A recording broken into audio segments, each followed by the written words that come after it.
Yes, I did hit the unmute button. Hi, guys. Brace yourself, see if this all works. Yay! It worked so far. Let's do one little check. Bingo! We're just making sure everything works today because, technology. We've been fretting and worrying about today because we did not have a fix for this software. So we kind of went with, fingers crossed and reduced the number of cameras and did a whole bunch of things to try and figure this out. And when we opened up the computers today, our software updated and now everything works perfectly. Yay! So Renee appears to be happy. He's doing the yes thing. So he's going to be, you're stuck with me today because Renee's got to go babysit Maze. She is a brat today. Oh, she's a handful today. So he's going to be, he'll be following you in the chat. So if you have any problems or questions, he'll be keeping an eye on us there. And he'll probably chit chat with all of you. You know how he is. I know how he is. He's always got something to say. His mouth runneth over at times. Isn't that a cup? It's usually a cup. Just not in your case. My case, It's mouth. it's mouth. Yes. Your Okay. boxes. Thank you. You're welcome. As you can see, I'm in a scully mood today. I love my skulls. Everybody knows that. And I'll tell you what put me in a scully mood. Yesterday when I went to the mailbox, I got happy mail. I got amazing Make Me Leak happy mail from Lucinda Aranda. You've got to see this. This incredible shawl. Look at this. Skulls. It's got skulls. I was so excited. And it's a gorgeous color. Look at that red. I love it. So, Lucy, thank you so much, sweetie. I just love it. You made me leak. I was so touched when I opened that box, when that package and saw this. I crochet and I knit, so I know what kind of work went into this, and I cannot tell you how much I appreciate it. It was very, very sweet of you, and thank you so much for thinking of me. Absolutely gorgeous. Perfect for summer because it's a nice cotton. I love it. Thank you. The other happy mail I got this week, I got a wonderful Mother's Day card from Sandy Barton. Thank you, Sandy. And I got some other goodies that came in the mail today, but they're not for me, or not today, but yesterday. They're not for me. They're for you guys. So we've got some great little giveaways coming up in the next few weeks, which I'm really excited about. So we got a bunch of that stuff come in too. And speaking of giveaways, we have 3 to give away today. And they are Dynasty Faux Squirrel Specialty Brushes. One of those beautiful pregnant liners, the big long liners, is in there. One of the super soft fan brushes, which are fantastic for applying glitter, for doing grasses and trees and animal hair and whatnot. It's absolutely beautiful brush. And there is also an angled wave in there. So a nice little 3 brush set. So we have 3 of those to give away, as well as some other little fun odds and ends that we always put in there. And the whole shoot and match is coming in a create bag. So you'll have something to carry your fun little craft items in. So that's our giveaways for today. It has been a heck of a week. I haven't had time to film the Farm Fresh poultry piece yet. I'm hoping to get that done this weekend.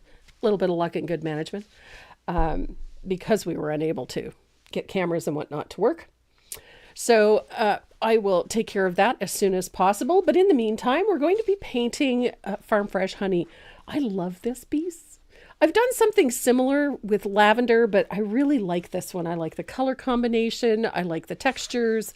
Everything about this I really love. And anything bee I'm going to love anyway. And May is bee month. So the 20th is actually the official bee day, but so it's bee month, and I thought that the timing was perfect for this piece. This one is, I've done the original on one of the 8x10 postage stamp surfaces, which works really, really well, but you can use any 8x10 surface that you like. The line drawing has a bee drawn onto it, so you can paint it as is. Or if you're feeling particularly crafty, you can use one of the dimensional bees, which is what I did with the original. Today I'm going to paint it as is, but I will show you how to finish the bee. So we're going to have a little bit of fun. We're going to do a little bit of stenciling. Actually, we're going to do a fair amount of stenciling. Pardon me. Oh, forgive me. My allergies has been ongoing drama. So where was I going with this? My God, my brain does not function today. So we're going to do a lot of stenciling. We're going to do a stenciled background. We're going to do a little bit of additional stenciling on the fabric that covers the jar. And then, of course, we're going to do a little bit of stenciling on the jar as well. So we're going to have a little bit of fun with some stencils and some color washing. I'm going to show you how to get that really aged look and still see all of the work that you've done. And just all in all, we're going to have a bit of fun doing this Farm Fresh honey piece. I really love these. I love the way they turned out. And the ones that are painted on just the plain 8x10, I've put them all in frames. I just love how they look. So if you guys are ready to get started on Farm Fresh honey, so am I. And look at that. It worked seamlessly. Yay! Yay, everything works.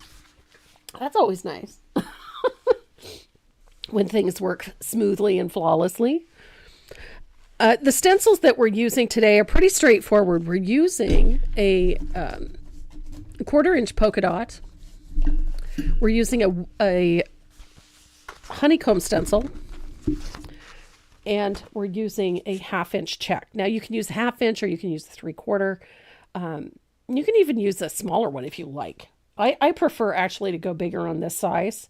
The 1/2-inch worked very well, but larger works too. It looks less busy actually, the larger the stencil gets. So that is entirely a personal choice. Or you could change it up completely and go with polka dots in the background if you wanted to, or harlequin, or you could leave it blank altogether. Chicken wire works really well back there too.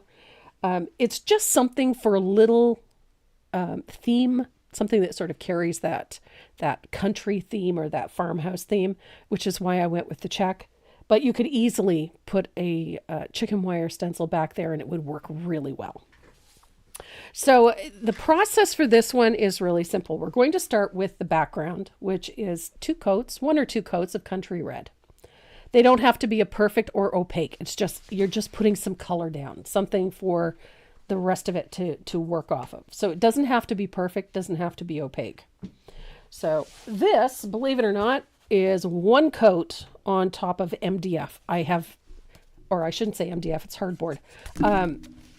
And it is 1 coat. I just applied it all in the same direction and let it dry, and that's it. 1 coat country red. If you look really closely to it, you're going to see all sorts of those little bits and textures and whatnot from the MDF. It doesn't matter. We're going to cover 99% of it anyway. So we are going to start with our background, which is really simple. I like simplicity. Simplicity works, and then I prefer to do things in layers. So I'm going to position, this is a 1/2-inch checkerboard. You can go, as I said, you can go bigger, you can go smaller. It's entirely up to you. I'm going to get a piece of painter's tape and secure this. And I know I've gone over this before.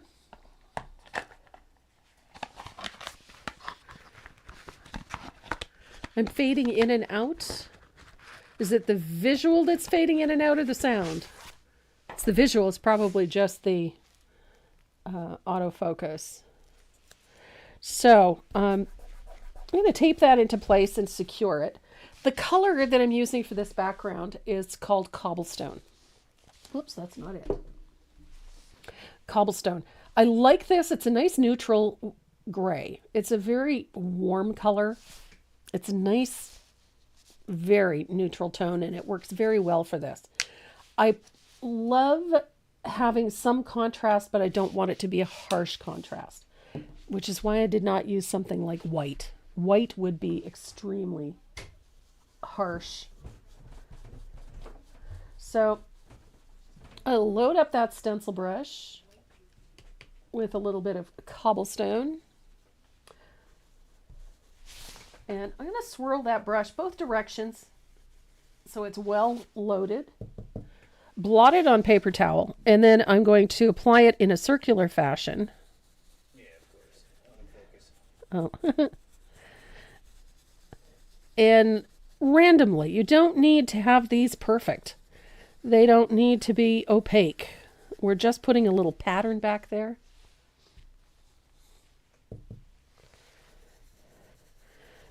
Some can be perfect, some can be imperfect. Just like that. It doesn't need to be perfectly solid because this is what we're looking for. We're just looking for the pattern, not a full and substantial opaque finish. Carol, we did not go live last week. Well, we tried to go live last week, but our cameras did not work. We had no down shot last week. And so we did not go live. So we're going to make up for it today. Hopefully. So far, so good. Everything seems to be working. And just a quick look at the Donna Pultz. Yes, I agree with you. I love the green frog tape too. It has a moisture activated adhesive. That's why it works so well with acrylic paint. Thank you. Hopefully that should sort things out. Holy Moses. Everybody's on today.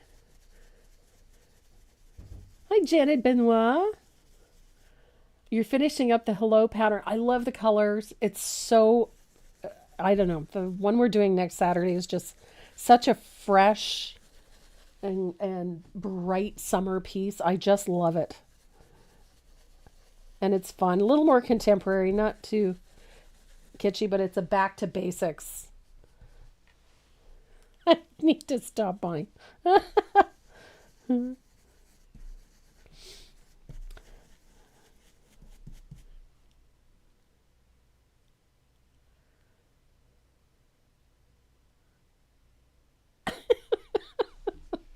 Oh, you guys are funny. I love the conversations. I get to watch some of the conversations that pop up in the chat feed. Always fun. So I'm just going to finish off this surface. Just reposition my stencil.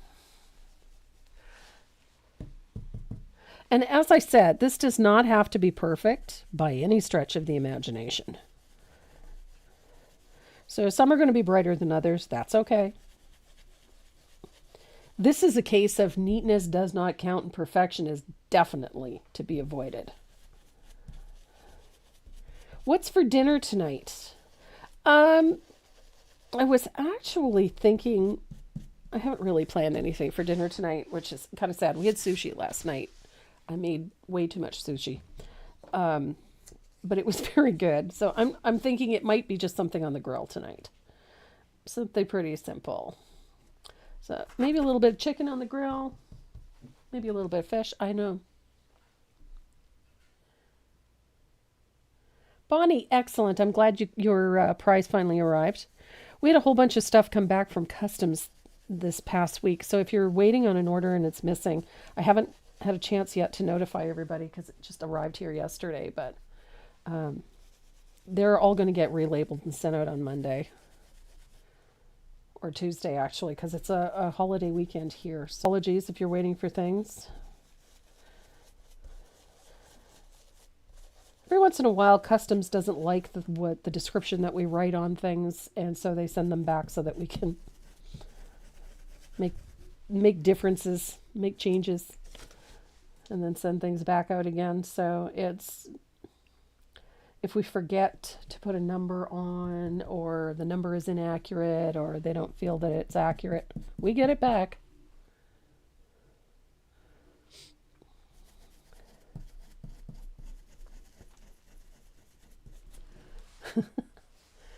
Serena Copley, welcome. Joan Schoen. Yes, Joan, it probably did. We had a number. I think probably about 16 orders came back this week. Karen. Yeah, I'm pretty sure you do have them all, Karen. So we've got stencil pattern all over the place. And as you can see, they're not perfect. They're not uniform, and they are definitely not fully opaque. And that's the way we want it, because we're going to distress it. And if we make them fully opaque, they're more difficult to distress because you're having to work through such a thicker layer of paint. So this just saves you a little time and energy. So I'm just using a medium fine sandpaper, and I'm distressing the edges, and I'm going in one direction. I don't change, no swirling or anything, just go in one direction. And you can wear through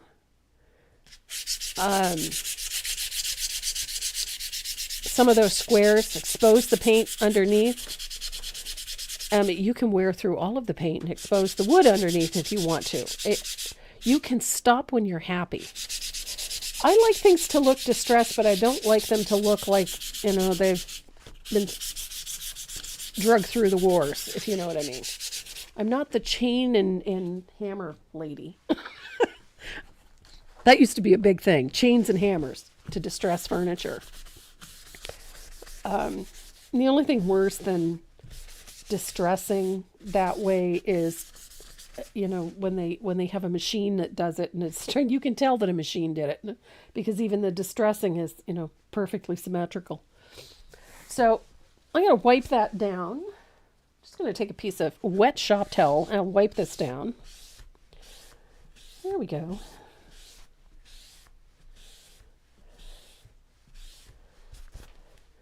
And how distressed things are, which I really like. See how worn through it is here and up here, and I like it. So we're going to use a color wash technique to age the edges of this. And it's a really simple process. It takes a little bit of practice, but honestly, it's easier to me than floating. So this one is pretty simple. So what we're going to do is I'm going to take a piece of shop towel and wrap it up with another piece of shop towel, and then we're going to get it wet. A little bit of water. Now you could do a little bit of glaze in this if you want to.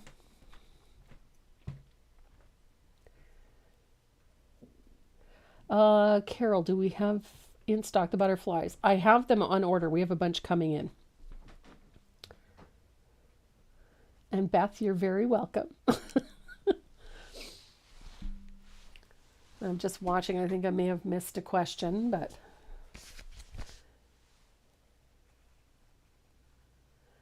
hey, Mary. Mary's Linda Safranco's mom. Sweet, sweet lady. So we're going to pick up a little bit of asphaltum on that wet piece of shop towel, and I'm going to start at the edge, and I work in a circular fashion, and I change directions so that it leaves the color at the darkest value of the color at the outside edge.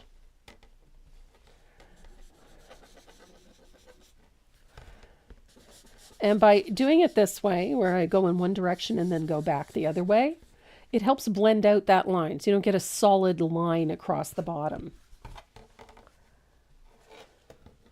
And I like to make it deeper and darker at the corners, a little less so at the edges. And the reason I do it this way, keeping that darker value at the outside edge, is that it keeps the center portion a little lighter. And it provides us with sort of a halo effect. So it's darker at the outside edge, and then in the center, where your design motif is going to go, you've got that lighter value around it, and it creates a little bit of direction. So it lets the eye go to the focal point of the piece.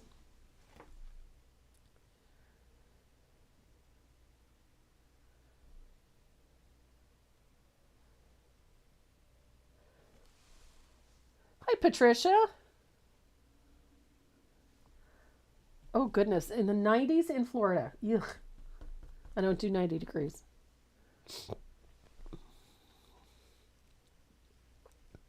It's gel. It's a very light touch. You don't work hard when you do this.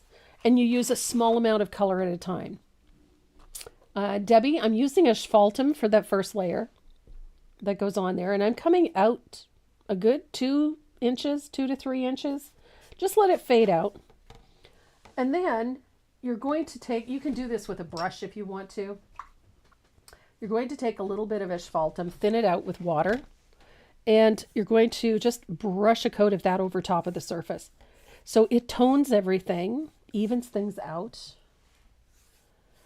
And if there's any harsh lines, they get softened by this.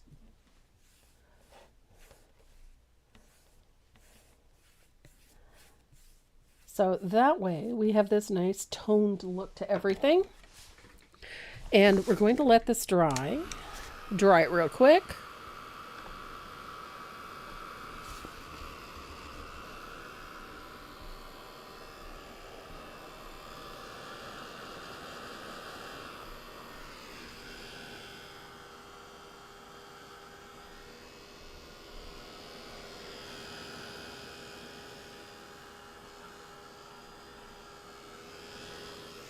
Da-da-da.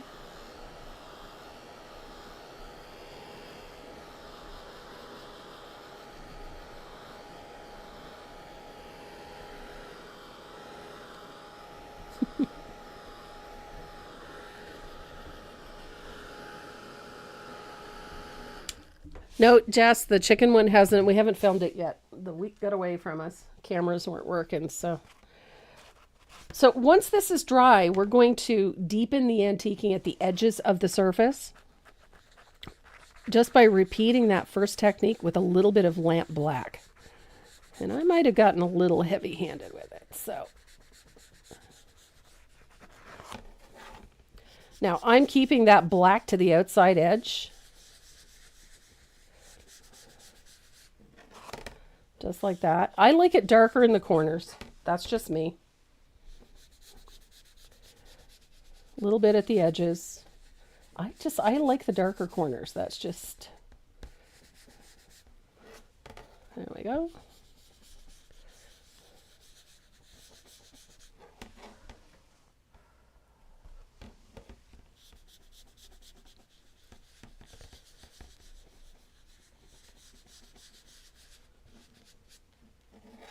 So I'm going to take my applicator. I'm going to turn it inside out because I need it moist, but I also need it clean. So there we go. Look at that. I got paint all over myself. We're like 10 minutes in. My mother was right. If you don't get dirty, you didn't have fun.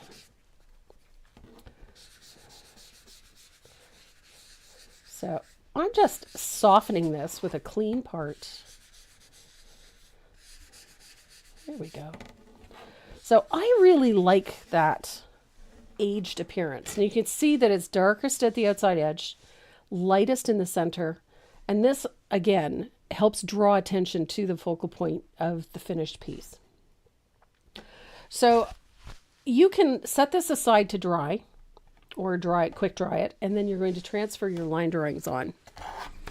Now I have mine already prepped, my 8x10. It's all prepped, ready to go. And I'm going to use white graphite just because it stands out the easiest.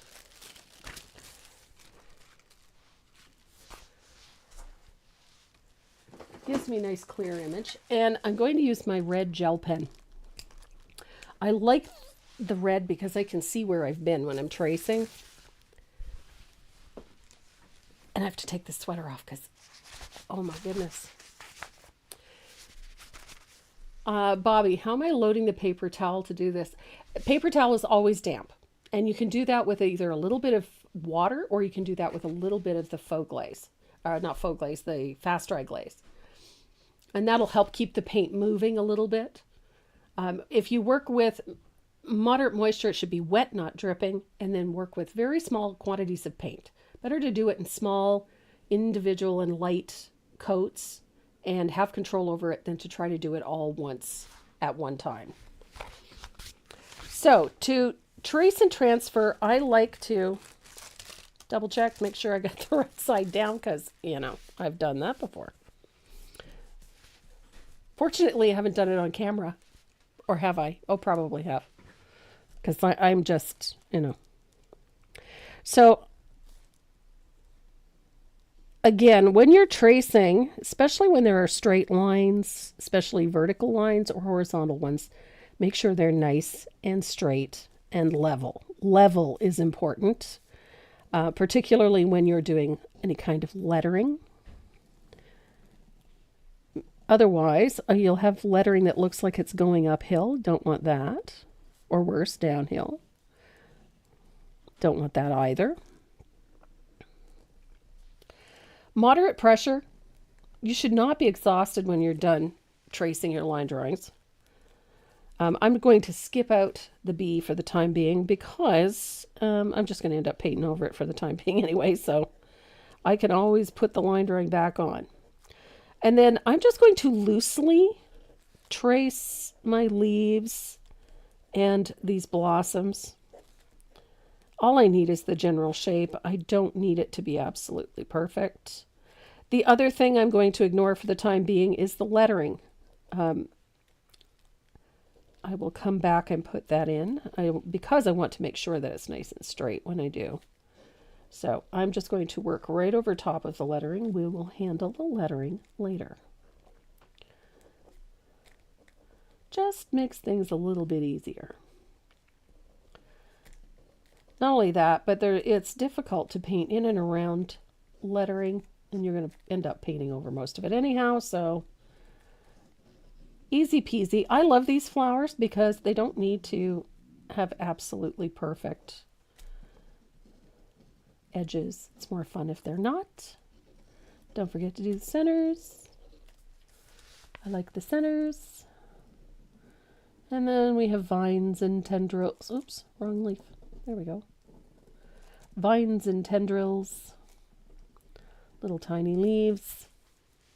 Now, the line drawing has the polka dots in, so you can trace the polka dots on if you want to. You don't have to. Especially if you don't have the stencil. It's simple. So, I'll make sure I've got all my leaves on.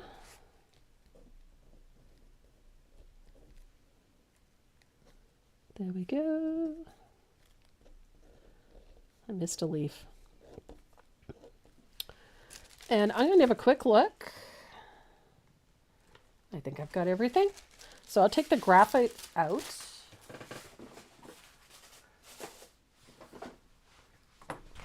And I have my line drawing taped to my surface, so it's already lined up. Everything is where it needs to be. So I'm just going to flip it over.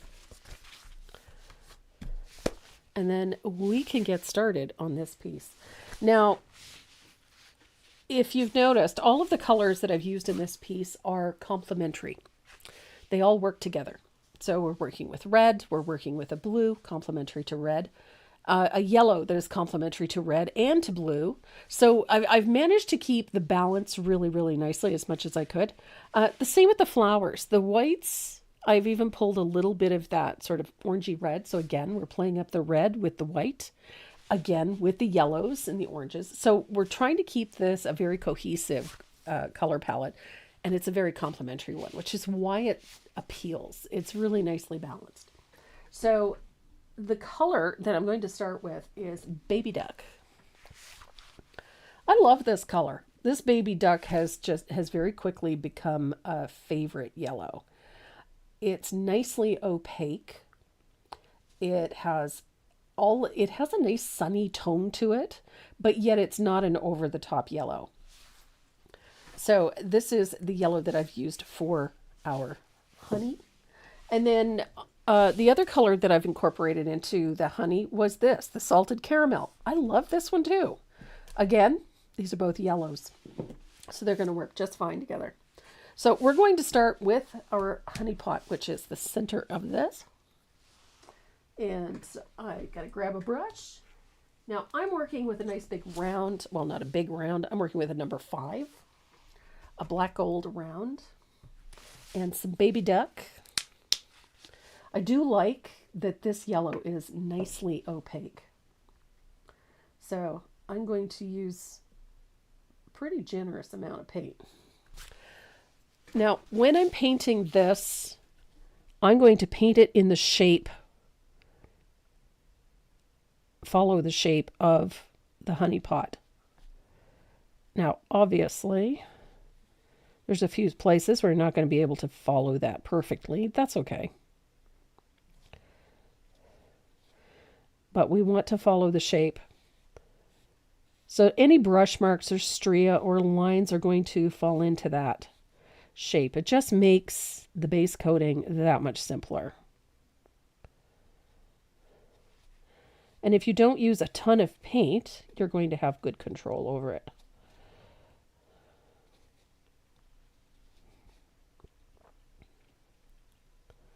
Now I'm using nice long strokes, but I am not worrying about getting them absolutely perfect.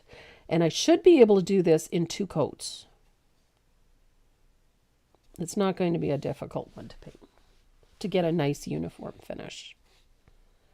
And we're not looking for perfection anyway, but we are looking for nicely painted.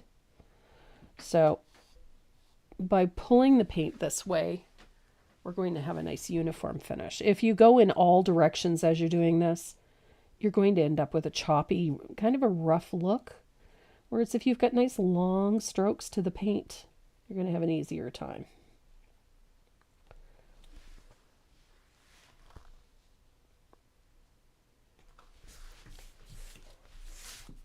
And I like the shape of this pot. There we go.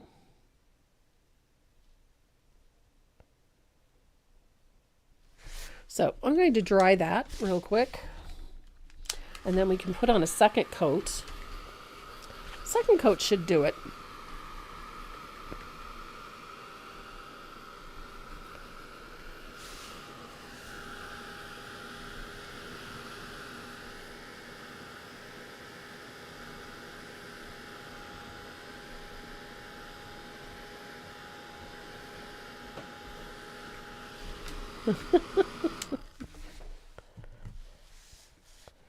Here we go. So I'm going to pull this up to the camera so you can see this is not a perfectly opaque coat. And quite honestly, it doesn't need to be at this point, but it does need to be fairly uniform. So the second coat is going to do that for us. And the second coat, we're going to take a little more care. But again, we're still following the shape of the jar.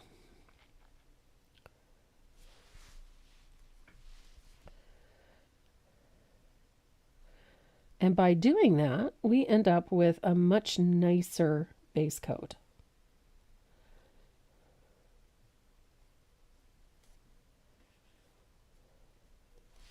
Nice and smooth.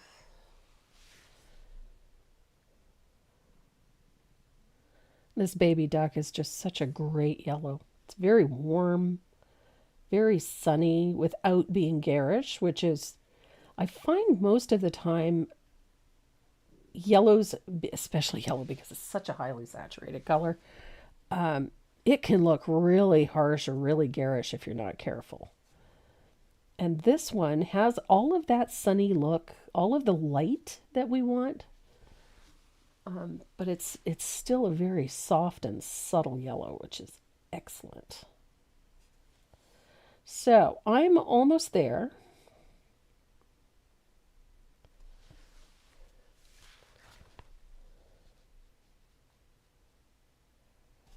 And there is that nice opaque yellow. All of those brush marks all go in one direction, which only serves us.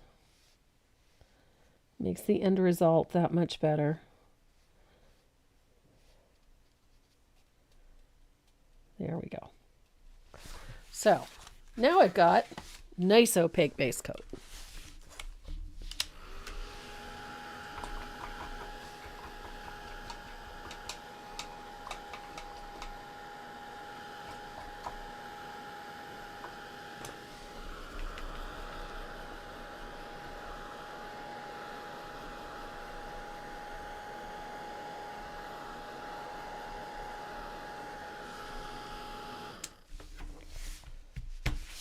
Easy peasy. So we're going to create a little texture on this pot. And like most of our painted pieces, they're going to have an extended ugly stage, which is okay. So I'm going to use, I've got the honeycomb stencil has got 3 different sizes on it. There's a very small, a medium, and a large. I like the medium for this. You could use the small, but I think the small gets a little busy, and I kind of like the medium one for this. So I'm going to grab a stencil brush. And our color for the honey is this one. It's salted caramel.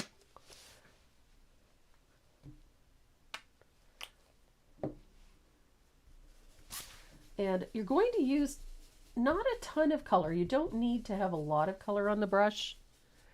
So the brush should be almost dry. And then you're going to position this like so. And again, neatness does not count for this. Some of these can be darker in places, lighter in others, imperfect, incomplete. They do not have to be perfect. So, as I said, some can be a little darker in places. They can be lighter in places. The stencil can be incomplete and imperfect. It's okay.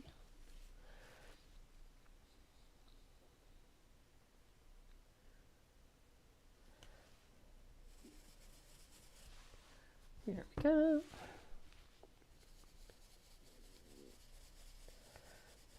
I'm a fan. I love this salted caramel. It's a great color.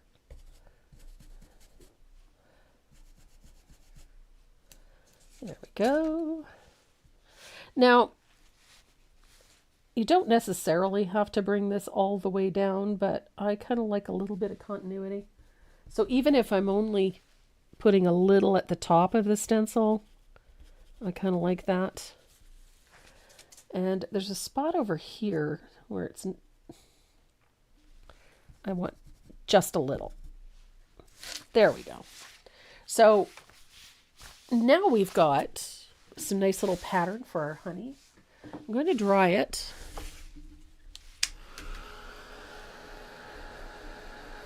And then we're going to start creating some real shape to this.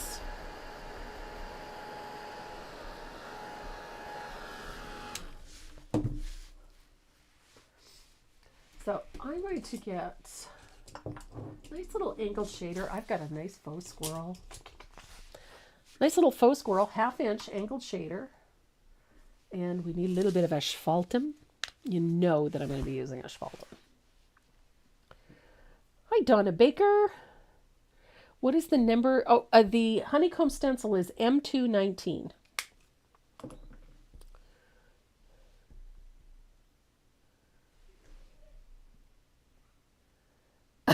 Cindy, I'm with you. Oh, you're allergic to dairy, you poor dear.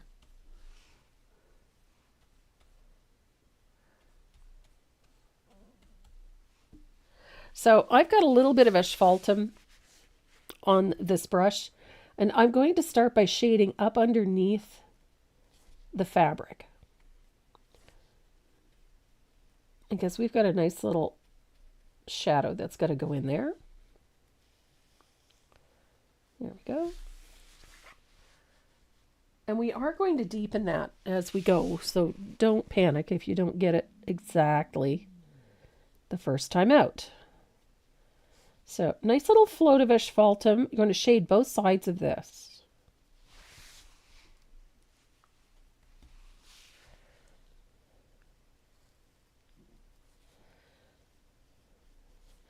And then down in and underneath these flowers, down here, you're going to need to get a nice dark shadow down there. Get that asphaltum in there. And on the right side of this, we're going to bring that shadow about 1/3 of the way across. So, which means you're going to have to walk this float out. So don't be shy. Get some paint on the brush and walk it out. Now, you'll notice the floats are all vertical and they're all following the shape of this honey pot. Kind of mimicking the curve of it, if you know what I mean. So I've brought that shadow about 1/3 of the way across, which means I'm leaving this area here open for a highlight. And it's a simple highlight. We're just going to go with a little bit of a dry brush using some warm white. So I'm going to dry this and then we're going to deepen it a little bit.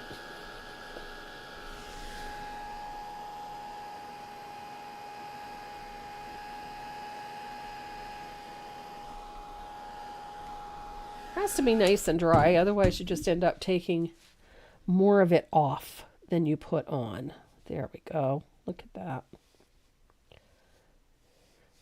And again, I'm just walking this float out a little bit to about 1/3 of the way.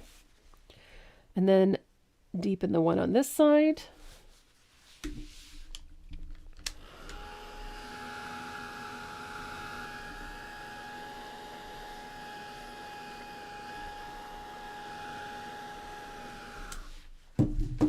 And I'm going to deepen the float down here at the bottom. Now, these flowers are going to overlap the bottom of this little jar. And so we need a nice little shadow down there. There we go.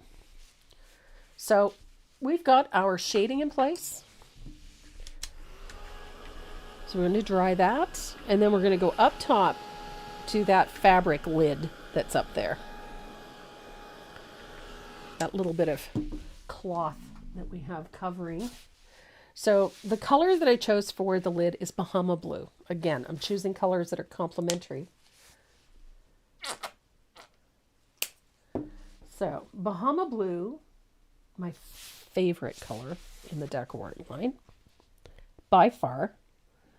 I know I use asphaltum all the time, but it isn't what I call a pretty color. It's a lovely color, but it's not a pretty color. Bahama Blue is a pretty color. And I like to make sure that that base coat comes right down onto that yellow. It just gives you a cleaner finished edge this way. We're going to come back in and strengthen all of those shadows in there anyway. But this just gives you a nice finish. So a little bit of Bahama Blue.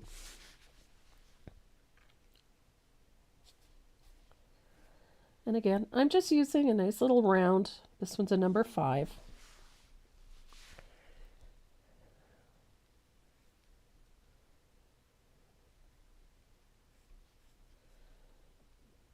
Easy peasy. Wouldn't No, that's true. I use asphaltum all the time. Would not be a Tracy Morrow piece if it didn't have asphaltum in it. Interestingly enough, the piece that we're doing next Saturday has no asphaltum in it. Amazing but true. It has no asphaltum in it.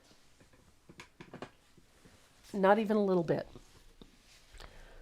So I kind of questioned that when I was painting it, but I didn't want it. I wanted it nice and bright and very blue and summery, and it didn't need that toning down as, you know, in the way that I use asphaltum. So there's none in it. Surprising, but yes. So there's our Bahama Blue. Surprisingly, a really nice opaque color. Covers very well.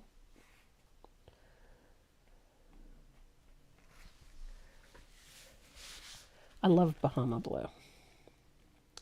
Now, when I painted this piece originally, the color that I used to shade this blue was a deep midnight blue. It's a deep blue gray, and I really like that blue. I used it in the background on a couple of pieces because I really like how it looks. It's very dark, but it has a nice cool look to it, and it pairs really nicely with all of these country colors, that country yellows and those, you know, the reds and whatnot. It works really well with it. I unfortunately am out of deep country or deep midnight blue, so I'm going to be using Stormy to shade with. It's also a great color, especially for shading Bahama blue. I've used it for shading lettering and whatnot, and it's a great color. So there, we've got a coat of Bahama blue on here.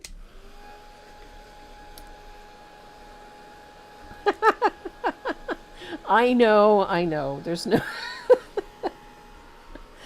what? No asphaltum? Yeah, no, there's no asphaltum in this piece, in the piece that we're doing next week. I wanted something really bright and sunny, and that was the look that I was going for, was something very bright and colorful, lots of bright. It's very sunshiny. You have to admit, I love that it's just very bright, very fresh, but there's no asphaltum in it. Not even in places where I usually use asphaltum. So there's no asphaltum in this whatsoever. It kept the blues really nice and bright. And it was such a fun piece to paint. It's not a difficult one to paint, but such a fun piece to paint. And it's a back to basics piece. It's very simplistic. It's not an over the top design. But I thought it would be just fun to go back to some really simple basics. And in this, the basics are simple stroke work daisies, basic shading, basic highlighting, and then playing with color a little bit. This one is it's a very cool tone with a little bit of heat just for contrast. And I've used some unusual colors, and I really love how this turned out. I just think it's a pretty and fun piece, and it's very light and airy, and it would be so pretty hanging on your front door for the summer. So this is what we're doing next Saturday.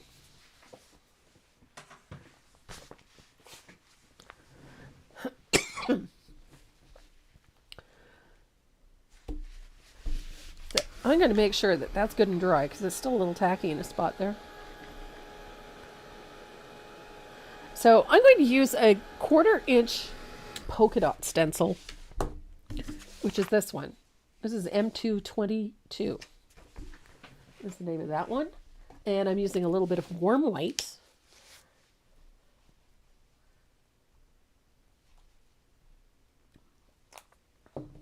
And I got to grab a stencil brush that... Ooh. I need a smaller stencil brush for this.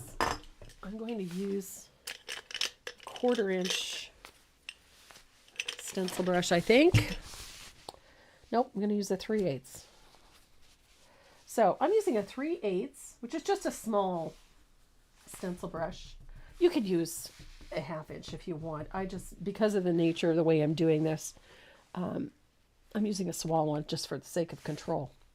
So you can use the line drawing and draw your polka dots on, and then you can paint them individually, but you can also use a stencil and do it this way so that you're just putting them randomly across the surface.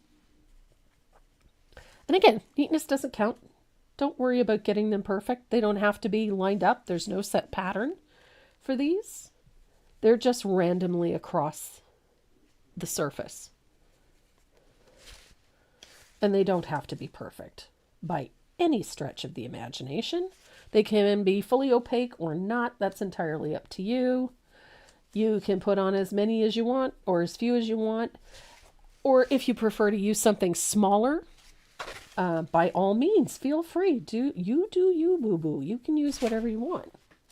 So I kind of like the randomness and the more open aspect of this, but it would also be cute with that 1/8 polka dot, which is a lot closer together. Wrong stencil. Here we go. If you used a 1/8, which is that teeny tiny one, that would work too. You could absolutely use the small one. It's entirely up to you. I just chose the 1/4 inch because I kind of like the space in the larger polka dot. But that's, again, that was a personal choice. That had nothing, that was not inherent in the overall design. Even a teeny tiny polka dot would work beautifully. So we've got polka dots. I'm going to grab some Stormy. I love this color. Stormy is one of those blues. It's such a unique color. It's sort of transparent. Let's call it moderately transparent. Ooh, great question. How do I clean my stencil brushes? I actually use hand sanitizer and a little scrubby. I have this wonderful little heart-shaped scrubby for cleaning brushes. I use that. And I like hand sanitizer for this particular stencil brush because this is not a natural bristle. This is a synthetic. And so it will take being cleaned by a hand sanitizer or rubbing alcohol. It will break down paint very easily, and it cleans stencil brushes really well. If you're using a natural hair stencil brush, then use warm water or cool water and a detergent-based brush cleaner to clean your stencil brush, and for good reason. Natural hair, especially with alcohol, it will dry out, become very brittle, and then you'll start getting breakage. So yeah, a little bit of hand sanitizer. I know we do have a video somewhere on YouTube that shows how I clean them, but we can cover that again. So I've got my 1/2-inch angled shader and a little bit of Stormy. I'm going to use a little bit of glaze with this. Stormy is a unique color. It's got nice transparency. So I'm going to put a little float of Stormy in that little dip. Just like so.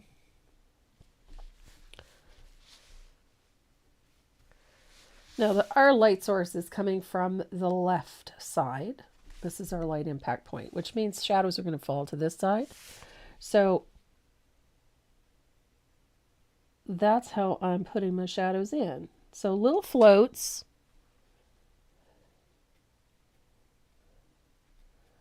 of Stormy in those little dips and valleys.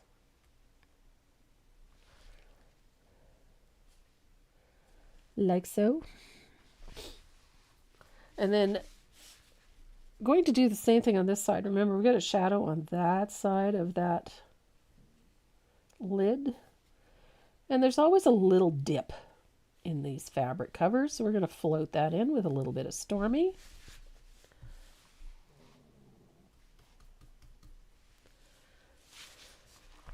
And then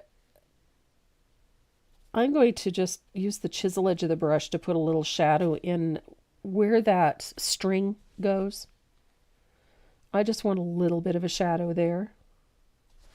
And I'm going to change to a smaller brush because I'm not having a lot of success with that one. Getting a little heavy-handed.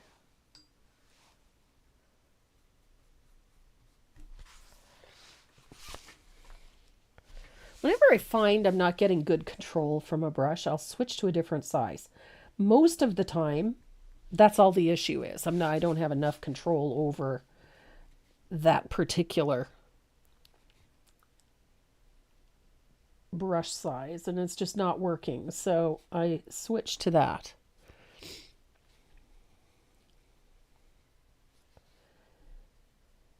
There we go. And that's all it needed, was just that switch to a slightly smaller brush. So I got a little bit more control over it. And I think I'm happy with that. So while I've got this little brush out, I'm going to deepen a couple of shadows. And those are the ones that are up underneath this fabric. We need to deepen those so we get a little better shape, a little more depth. So I'm just coming in with that smaller angled shader and just deepen that shadow in the highest portion of that little arch. And see what it does? It lifts that up a little bit. So if you watch on this piece here, it's looking a little flat, like it's sitting on the surface. But if I deepen that shadow up underneath there, just a little bit, now it lifts off the surface. Those little shadows, although as minuscule as they may seem, they can make all the difference as to how something looks. 9 times out of 10, if something looking a little flat, it means a highlight or a shadow isn't quite as bright or as dark as it needs to be. So that's looking pretty good. So I'm going to deepen all of these shadows with a little bit of asphaltum. So I thin a little bit out on the palette, and I just deepen those shadows. Makes a big difference having that little float of asphaltum over it. Now the shadows are a little more sharp, a little more defined. I'll get a little bit more realism out of it. I love that a little asphaltum over top of these blues just brings things up a bit.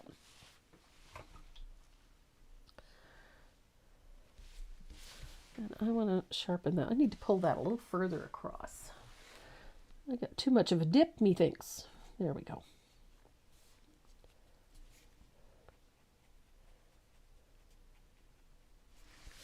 There we go. That's better. So you can see putting that little shadow in there, deepening it under there, makes a big difference. And just layers of those colors. If it's not dark enough the first time, do it again. We're working with transparent layers of color, so the more layers you put on, the deeper it gets.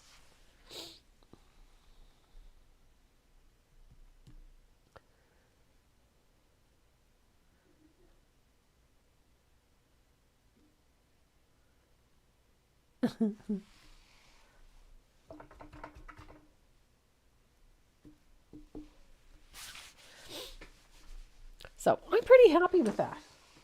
So I'm going to grab a liner. We need to put in that little string. I like the little string. I'm going to find my liner brush. I'm going to work with, I'll get my, this is a 5/0. 5/0 or a 10/0 extra long detail liner. Either one will work just fine. So I'm going to use a little bit of that salted caramel because I can. I like this color. And my string is just a series of little diagonal strokes like this. And, you know, they're a little bit separated. They don't have to be perfect. But they're tiny little diagonal strokes.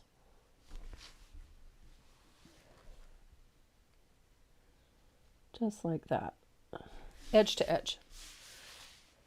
So I know it's hard to see because A, they're tiny, and B, you can't see up close. So I'm going to come over here to this piece of paper and I'll show you using a larger brush what this diagonal line looks like.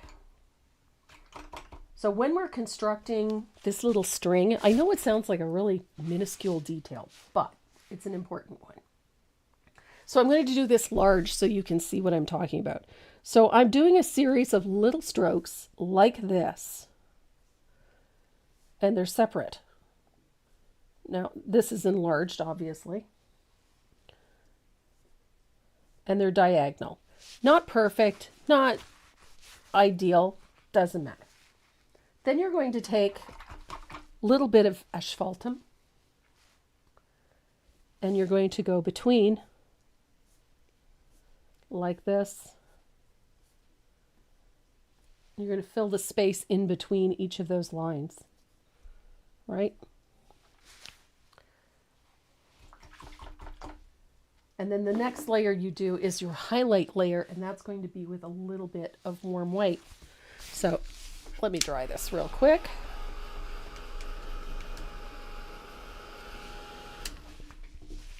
And then you're going to come in between each of those and just stroke in a little highlight.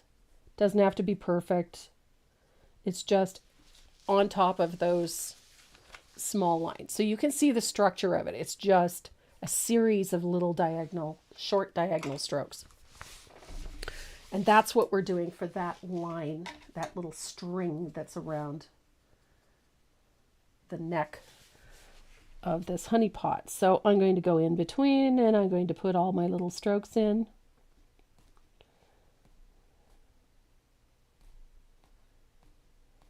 It is not perfect, doesn't need to be. So I've got all the little strokes for my string, and I'm going to do something similar. Remember, there's a little bow here. I'm just going to use my liner to stroke in that little bow. Nothing fancy, right? And then I'm going to use kind of the opposite. I'm going to use that little bit of salted caramel to put those little strokes in over top of those lines that I just did.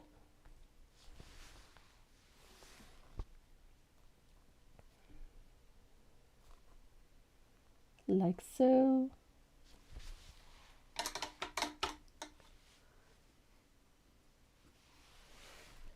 And then I'm going to add the highlight to these with that thinned warm white. Now the highlight side, is way over here. So it's going to be brightest here because this is where our highlight impact point is. And it's just going to gradually fade out as you go across, but then this little string needs a couple of little highlights in here, and it does not have to be perfect. Now, if you find that it's not standing out enough, you can always take a little bit of lamp black and tuck in a little bit here and there. But it does give you a nice little string underneath there. So our honey pot is really coming along. So at this point, I like to make sure that I've got some highlights in there, and we're going to use, I like using a stencil brush for this. A little bit of warm white. We want the brush almost dry. So you're going to pick up a little bit of warm white on the stencil brush, blend it in really well, and then blot it on a piece of paper towel. And much like when we base coated, we followed the shape of the jar, we're going to do the same thing with the highlight. So that jar has a slight curve to it. So I'm going to apply the highlight the same way in a slight curve, following the shape of the jar. And that highlight is right there.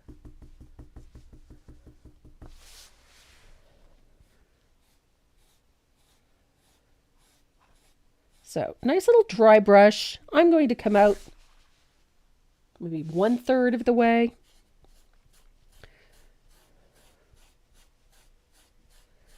Just like that. Doesn't have to be really strong either. So we've got a nice little highlight building up. And I want to take a little heavier application of that warm white. And this is our light impact point. Remember, this is the portion that curves out. And so the light is striking it here, and then it curves around the piece. So there's our light impact point right here. So I'm going to put a stroke of white, a little heavier right there.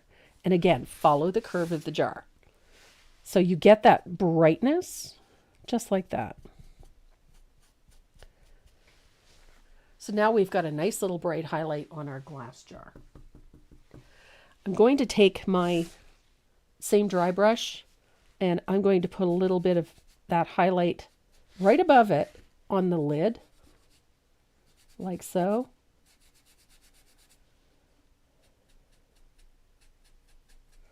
And a little bit on that fabric. We're going to come in and brighten that anyway, but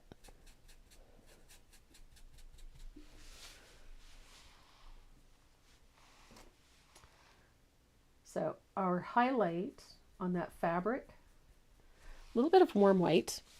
We have a brightest highlight on this fabric is right here. So float of heavily thinned warm white. It's going to go on the back side of that shadow and down that edge until it overlaps just slightly with that shadow.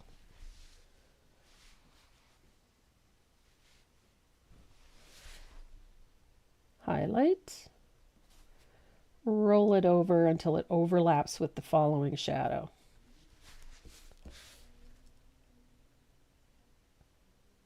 just like so.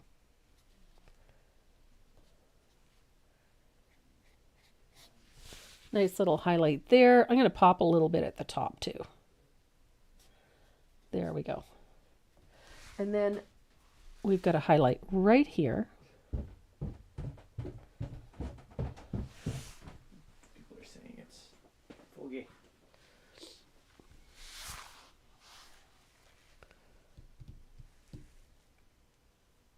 And you're only getting Facebook. I see that. On the chat anyway.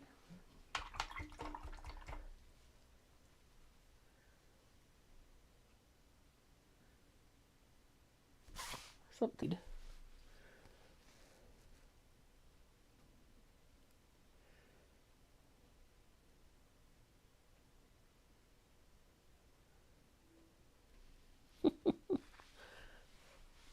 Oh, that's a little crisper. That looks pretty good. Renee Mays farted so much that she caused the screen to go foggy. Who said that? Yeah, it was Lisa. We had a conversation about why people get dogs, Okay. and I said we get dogs to blame the farts on. Ah, okay. Okay. That should help. Okay, thanks. Much better. Yes, it is much better. Goodness. So our little honey pot looks pretty good. I'm pretty happy with that. So one of the things that I like to do is create a little bit of depth so that this doesn't look like it's just sitting on the surface. In order to do that, we need to put a little bit of shadow, but it needs to be further down. So just to give it a little more interest. So right here on the back side, I'm going to put a little float of lamp black. Not a strong one. It doesn't need to be a strong one.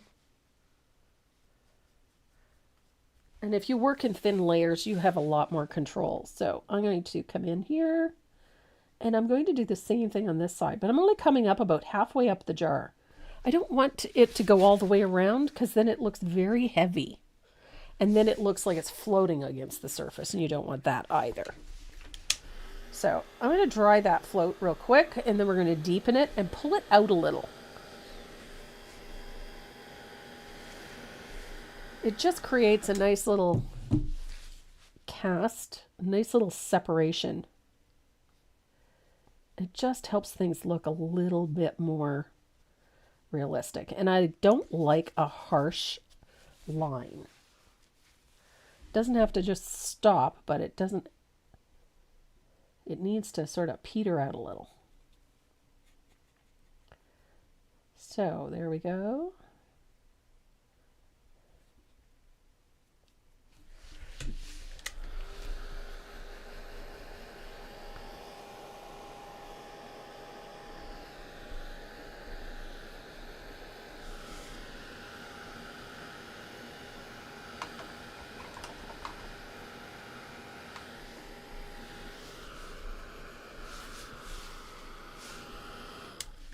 Et voila.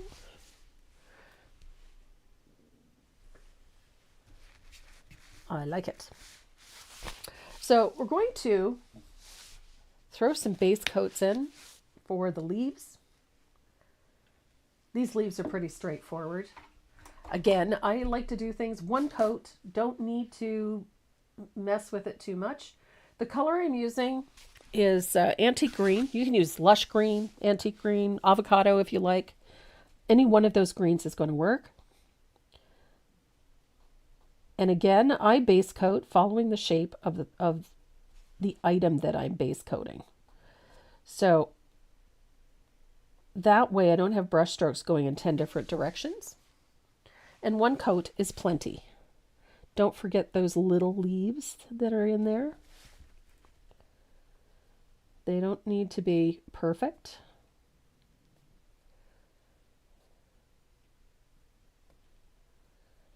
Easy peasy.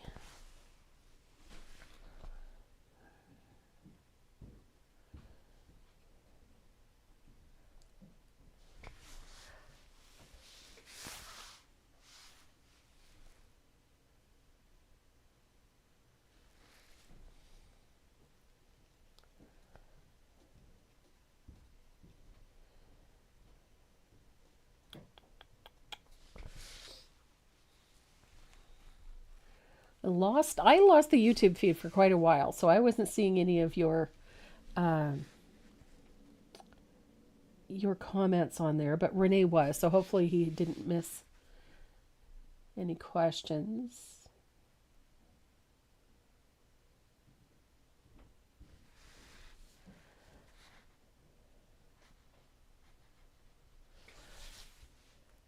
So I love this simplicity of this particular piece. There's a lot to it. I think it's deceptive in that regard, but it is not a difficult piece to paint. Just sit back, relax, and enjoy the process, you know?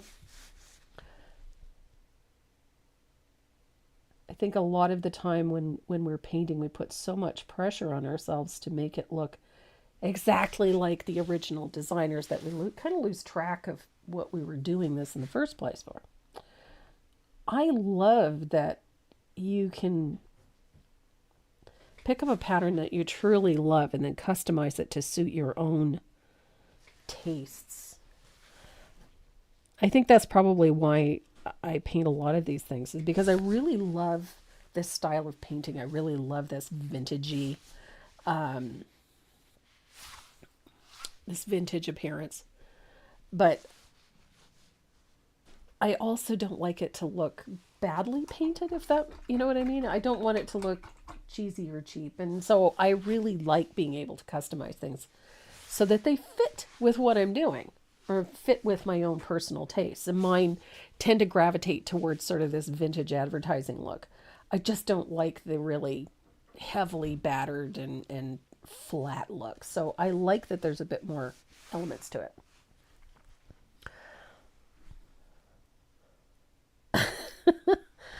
You know what, Sheila, I think a lot of that is quite simply those little shadows right there make a big difference. Those tiny little shadows that we just put in back here, that helps provide that depth that we need in order to get that, so that that little jar looks a little more dimensional. And it's fun. So my favorite part of painting these country ones, as much as I love lettering, I really love these flowers because they're super fast dry glaze. It works almost like a lubricant. It lets the paint move very smoothly, but without reducing the volume of the pigment or the volume of the paint. So it acts almost like a lubricant. That's why I can go so long with just a little bit of paint. A little bit of Joe Sonia's fast dry glaze. I keep a little jar right on my painting table. So instead of dipping into water to load my brush, I dip into the glaze. Heck.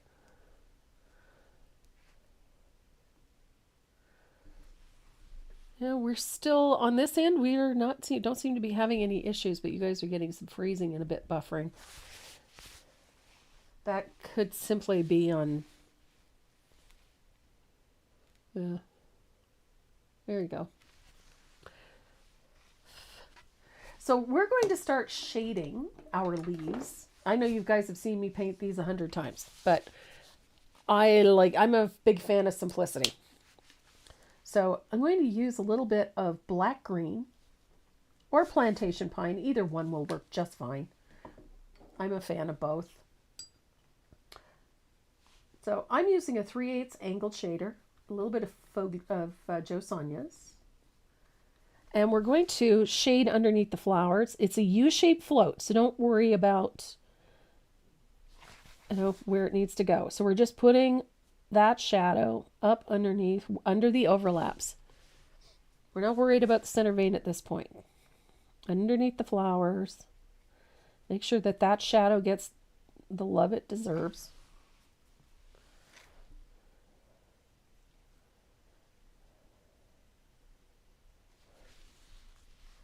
Easy peasy. Get a little Joe Sonia's on that brush and that float's going to move a lot smoother.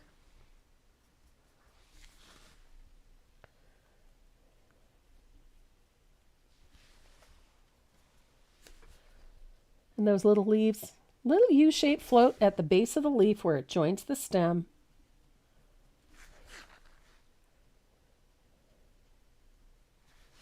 Doesn't have to be, you don't have to overthink this.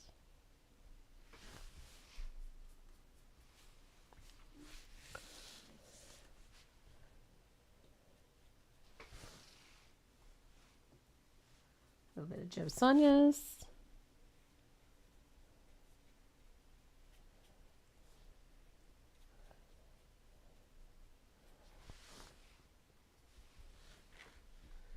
Oh, Renee is doing some training with Maze. So it's tennis ball time.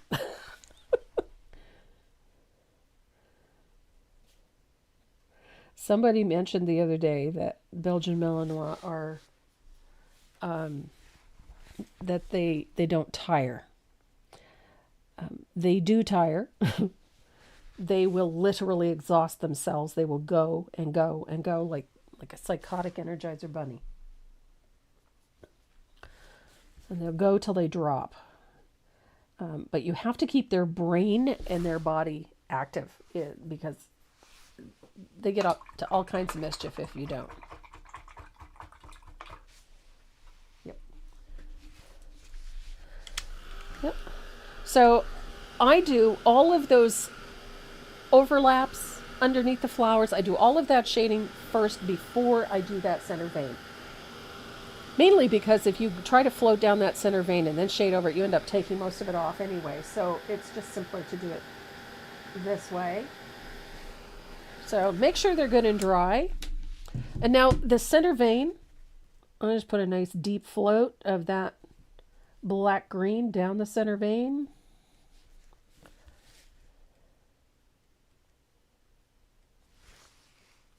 Just like so.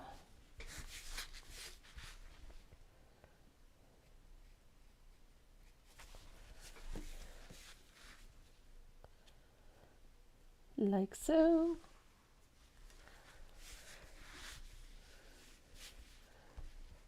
And again, I don't worry too much about whether or not those floats are perfect. I would rather have them loose and too transparent than have them too dark and too heavy. And so you have a lot more control if you do things in thin layers. So if you've got some glaze in that brush and you get that shadow in there, we're going to do some highlighting anyway, so it's all going to work. So let me pull this up so you can see. Not perfect, but we've got the shape in. We have everything that needs to be shaded is shaded, so it's, we're good to go. So I'm going to rinse out my brush. The highlight color I'm using is Margarita. Top secrets for being an awesome painter.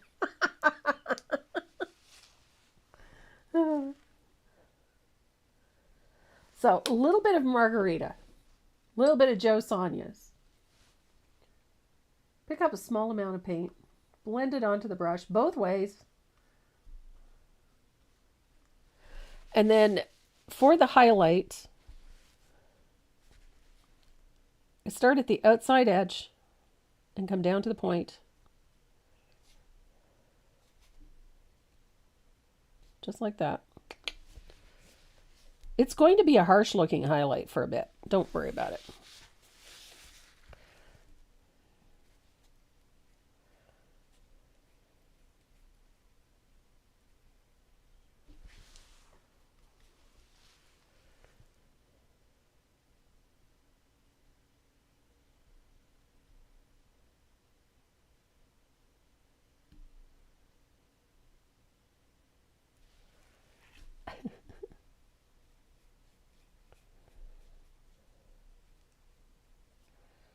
So I know when I'm finished, it all looks like it was so, so meticulous or so perfect, but it really isn't. My floats are very loose. We clean up afterwards. So if it looks a little watery, a little thin, it doesn't quite look, as cohesive as you would like. It's layers. You do things in layers.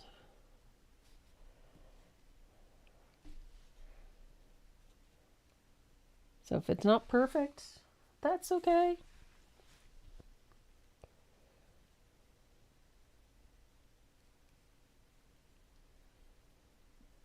Like so.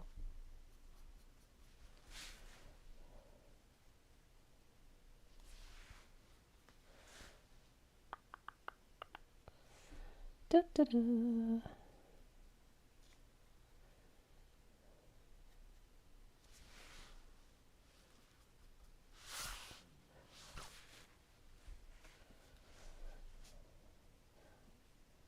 Leaves are one of those things.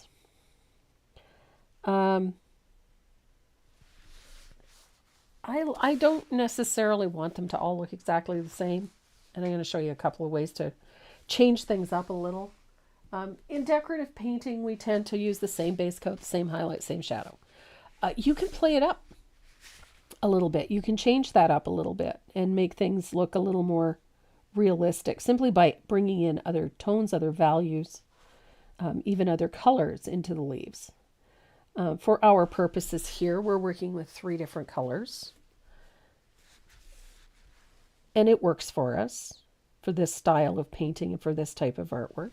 If you want a more realistic looking leaf, then you require more texture, a little bit more color change so that things don't all look exactly the same.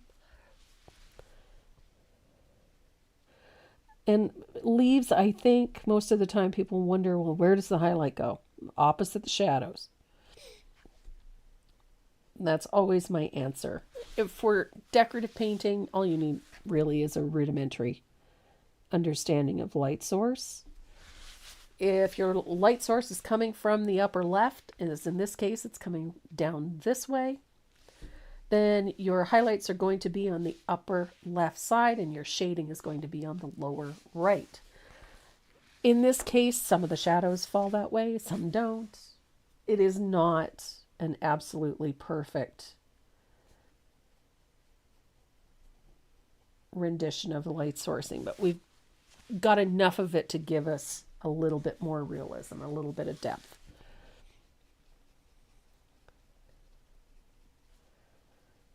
So I've got my highlights in place.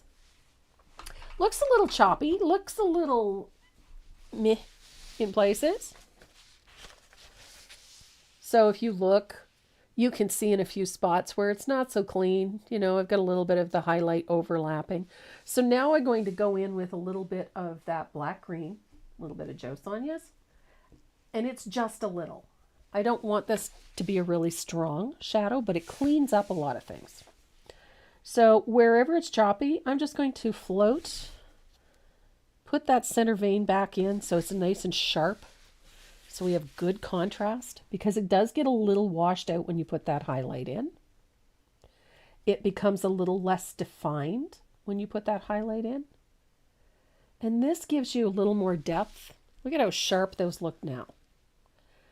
And it subdues some of those areas where the highlight got, you know, a little wishy-washy over top of everything.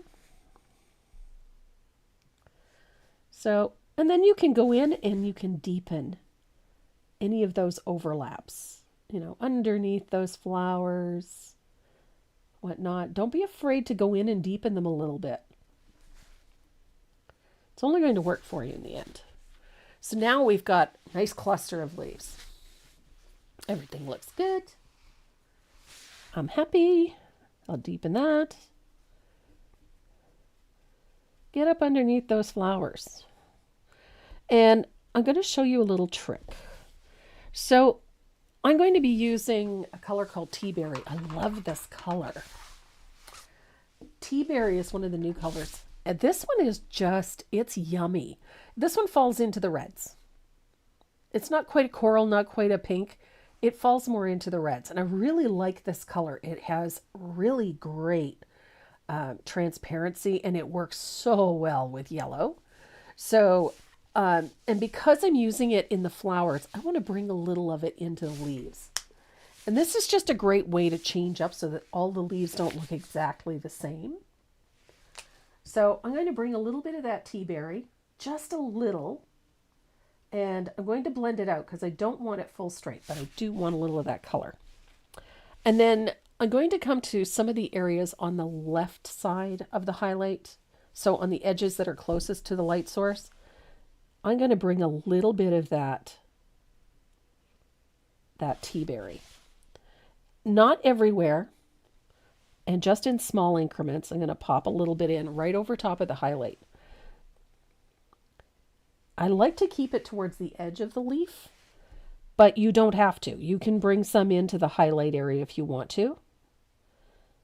It's just a little bit of reflected color, but it changes up how the leaves look. It's subtle, but it works really well. It's a great way to add a little more interest to the leaves. There we go.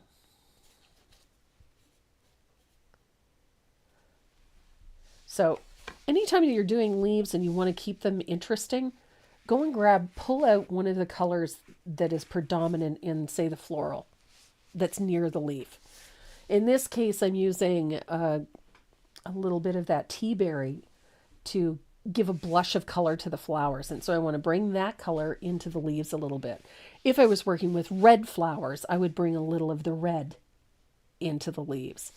And the same if I was working with, say, a flower that had a lot of these blue elements in it, I would bring a little bit of that blue down into the leaves. It just brings the smallest amount of color and carries it around the piece. And it just works really well. It makes everything nice and cohesive. So I'm going to dry this real quick. Hi, Val.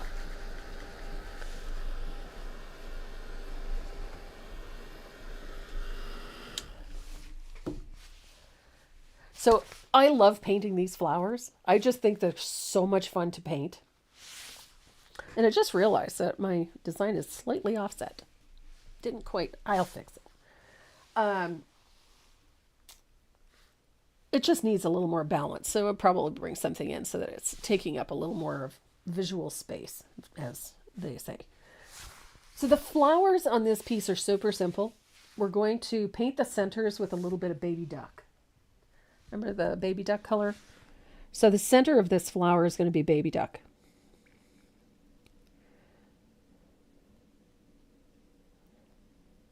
Now you can do this before or after, it doesn't matter which. And the petals of the flower are going to be warm white. And we're going to load that up. A little bit of Joe Sonia's in the brush just to keep it moving. And this is just like stroke work 101. We're going to be working with a number 5 round. And the petals on these flowers are essentially 3 strokes per petal. So 1, 2, and then a 3rd stroke in the middle, like that. These are not perfect. They are not. I'm not looking for absolute perfection here. So round like that. And you're going to do this in one go. These are not base coated in your like solid. You're going to just stroke these petals in. If they've got lines in them, that's okay. If they fall short of the center, that's okay. Don't overthink this. Just pull the stroke till it just comes back and meets the center. Easy peasy. Not looking for perfection. So that's one flower. 1, 2. And instead of getting fully, opaque petals, I missed a leaf. I just realized that. I'm going to grab a little bit of green here. There's a leaf right here, and I missed it. So I'm going to quickly pull that in.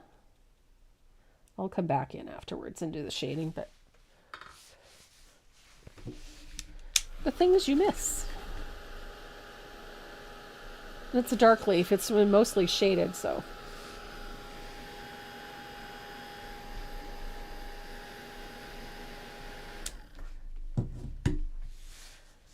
There. Okay. Back on track. Here we go.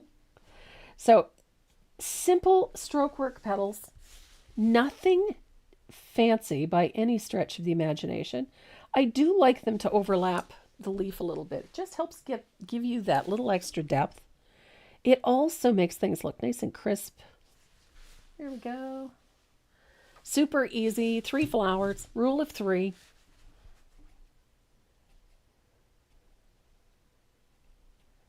But again, I'm not overthinking this. I think stroke work, for the most part, especially in the last few years, I don't think that we dedicate enough time to just practicing strokes. The idea behind strokes is not necessarily that you're going to paint that way all the time, but strokes teach you brush control. It improves, practicing your stroke work improves your hand-eye coordination, improves the ability to control that brush. You learn your brush. You learn how much pressure you need to get a certain look. You know how to load the brush. And learning how to do stroke work, basic stroke work, is key in learning to paint well. Just because it gives you such a great foundation to start on. If you can control your brush, you can paint anything. So I'm going to dry this real quick, and then we're going to go back in and paint those centers with a little bit of baby duck. Hi, Janet Mills. Hi, Cindy. I love this series too.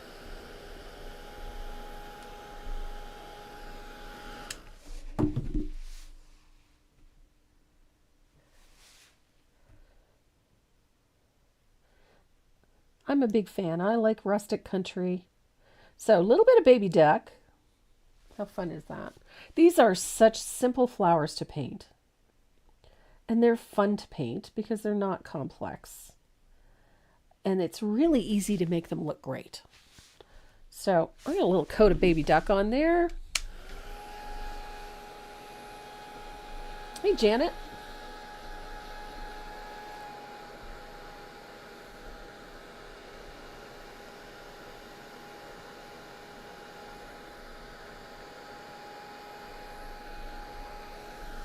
There we go.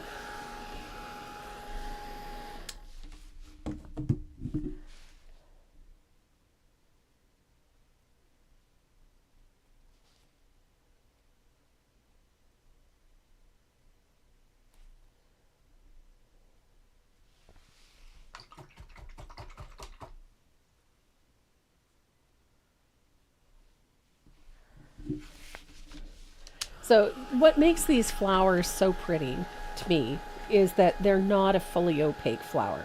Having those sort of semi-transparent strokes, it keeps the flowers looking light so that they're just slightly transparent. So there's a little bit of translucence to the petals. And I think that's what makes this work so well. The other thing that makes them work is that we're using a very transparent blush of color. And in this case, I'm using just a little bit of that tea berry, which is sort of that pinkish, bright pinkish coral. And I'm going to put a float of that at the base of the petal, right up against the center. And it's a nice watery float. Nothing too strong. We don't want it opaque. We want to keep that lovely textures, that lovely transparency or translucency that's in the petal. We want to keep that. And so we're using a nice translucent blush of color. And that's all it is just a little blush.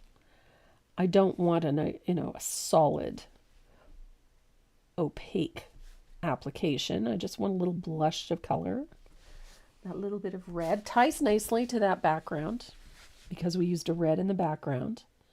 And this coral has that same undertone, or this tea berry has that same undertone. There's something very warm and very rustic about it. It just has this really great tone. And it's transparent enough that you can really move it around quite nicely. So you get that nice little blush of color and a little, not enough glaze in my brush here. There we go. Woo. Grab my mop because I messed that up. There we go. So I need a little more right there. There we go. So that little blush of color does wonders for these simple flowers. And again, because it ties nicely to that red that's in our background.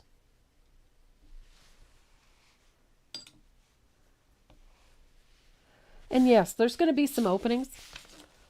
I know everybody panics when they see these little openings. Don't worry about it.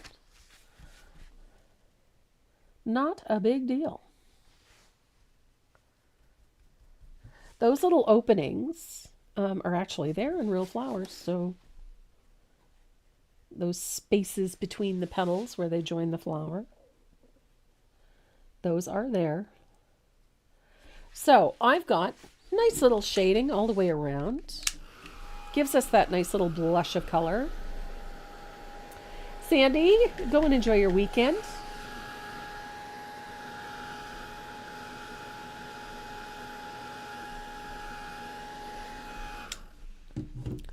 How do you not remove the paint with your mop? All too often, I'll be honest. I've watched people use a mop for years and I see them doing this. Sweeping. Sweeping actually pulls the paint away. I use my brush very lightly and just use the tips of the flag of the brush very, very lightly. You're meant to disturb the paint or disturb the float, not wipe it away. And a lot of the time, if you're doing that, it's because A, you're either applying too much pressure or you're doing this little sweep thing. So, and it should just be a very light tap, straight up and down. The little wooden bees, we have these on the website. Oodles of them. We just got about 400 of them in. I love these things. I have way too much fun with these little bees. So the centers of our flowers are going to get shaded with that same tea berry. Ordinarily when I shade the centers of flowers, I like to use an orange, but I really wanted to carry this color. And because it's so nicely transparent, it actually creates a beautiful orange when you work over top of that yellow. And so I'm going to put a float. Look at that. It's so pretty. It's very fiery, this tea berry. When it's over top of a yellow, it takes on a really nice fiery. It's great. I have been spending quite a bit of time playing with all of these new colors. They're so exciting to get new colors. And these ones are wonderfully transparent. I am going to, where did my mop go? Just there. So, little shade. I put it on the shade side, which is on the right side of each center. Right, lower, right. So, leaves and flowers I like to keep very light and loose. And so I do that with a liner brush. Before I forget, I almost forgot. We have to highlight these flowers. I didn't highlight them. So I'm using a little bit of titanium white. Little bit. Don't need a lot. And we're going to load up a little bit of Joe Sonia. Tiny bit of titanium white. Don't need a lot of it. We're going to put a little highlight at the edge of these petals. It's just a little float.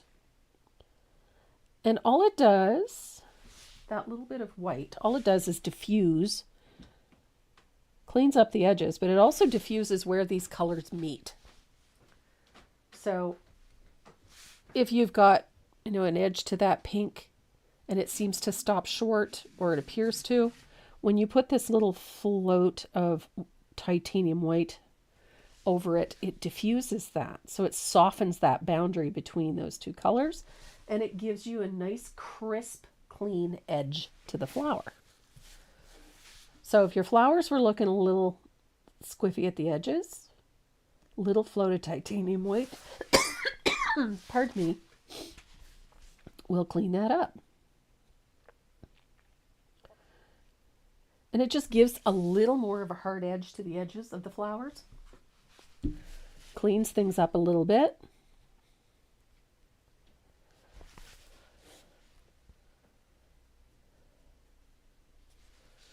And your flowers get a little bit brighter.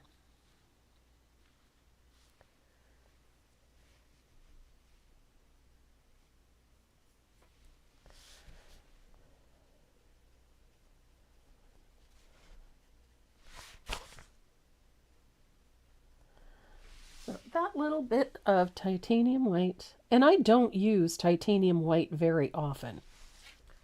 It's not a color that I use much.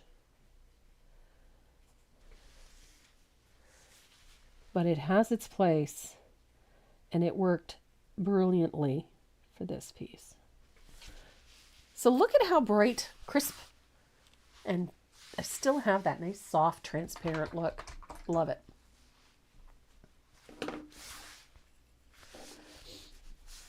So I like keeping things loose and airy. We're going to start with those leaves. I'm going to thin out a little bit of margarita.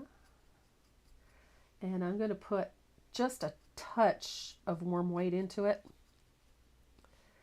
I just like a little bit of warm white in it, simply to make it a tiny bit more opaque.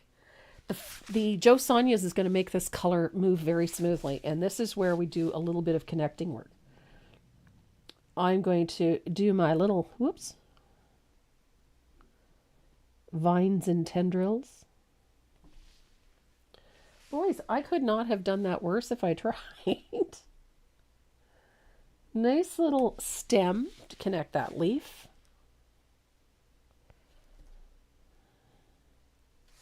Same.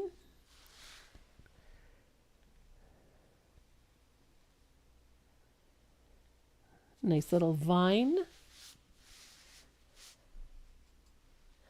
And I'm going to add a similar little detail to the edges of the leaves. I like a little scribbly line just at the edge of the leaf, not on the edge of the leaf, if that makes any sense. It doesn't have to be perfect. It doesn't have to be directly on it. It can go off the edge of the leaf. That's okay. It does not have to even be complete. I do like to bring it to a little point or a little curly cue at the end, but that's just a me thing. Same with the smaller leaves. I like to outline them, so I grab it from that stem, like so. Simple little outline, imperfect. I don't like the perfection thing.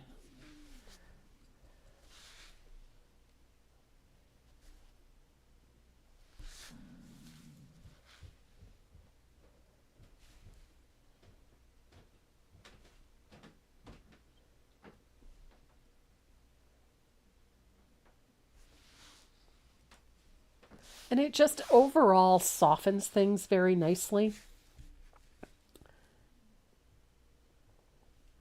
Then things don't look so rigid or hard-edged. Hard-edged is,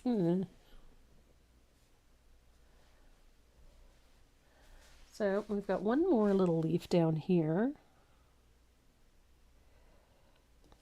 And there is a little branch that runs connecting these. We're going to stroke that in using a little bit of asphaltum in just a second.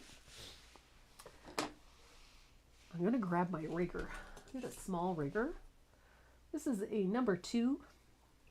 I'm going to pick up some asphaltum. A little bit on the rigger.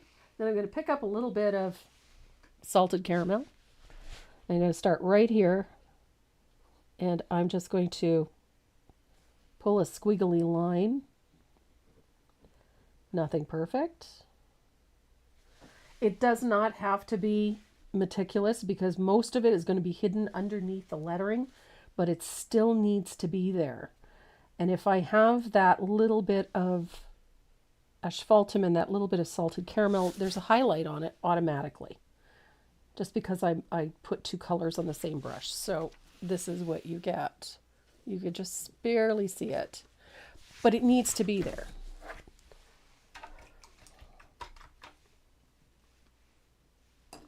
So I'm going to dry that, and then we're going to do something very similar to the edges of the flowers. And I like this part because just adds a little texture to things. So warm white, a little bit, thin it out with a little Joe Sonia's or with some water. Either one will work. And right here where the flower joins, we're going to put a little pressure, and then we're going to add a squiggly line around the edges of the petal. Does not have to be perfect. But these little sort of, let's call it a stop and start mark. It creates like a little lip at the edge of the petal.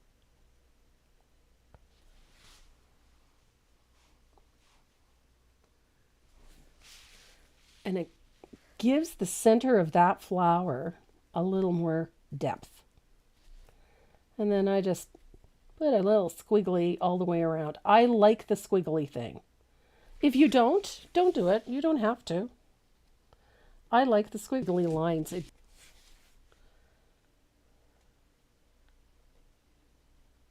I do this with a lot of things. I do it with leaves and flowers.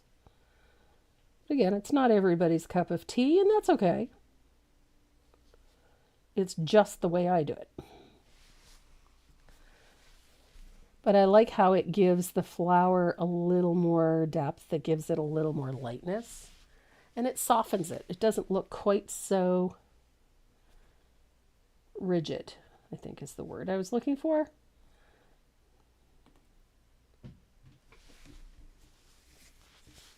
I think there are times when that is called for when you get certain types of flowers. You need to have that crisp, clean edge, and other flowers not so much.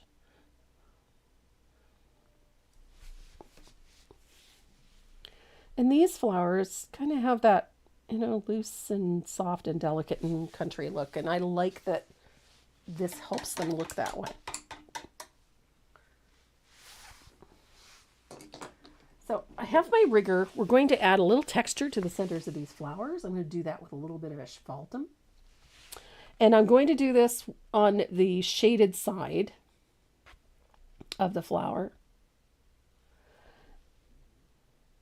And little dip dots, they do not have to be perfect. And I like to take them out onto the petals just a little.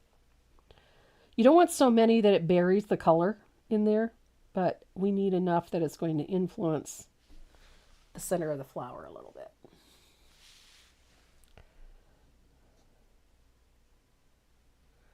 I don't want to bury all of that wonderful glow that tea berry creates. And then on the highlight side, I'm going to use a little bit of warm white. You could use titanium white too if you want to. And again, I don't want to put so many on that it looks heavily textured, but I want that highlight. So enough, and then I take them out, make sure that some of them overlap the petals. It does make a difference. You put those nice soft little dots, well spaced, out over top of the petals. It just gives them a nice soft look. They don't look so constrained. So there, look at that.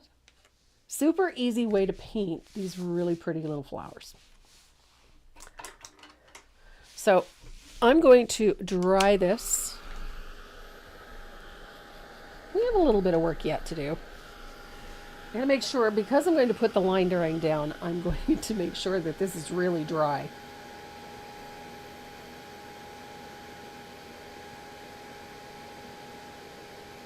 The liner.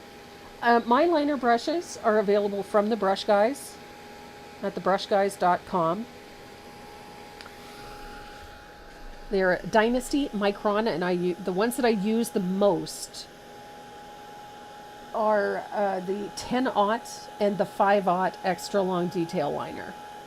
I do have a 15-aught. I don't use it as much because it's a bit longer, but yeah, the 5-aught and the 10-aught are the ones that I use the most.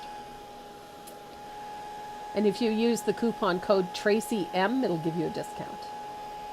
Just saying.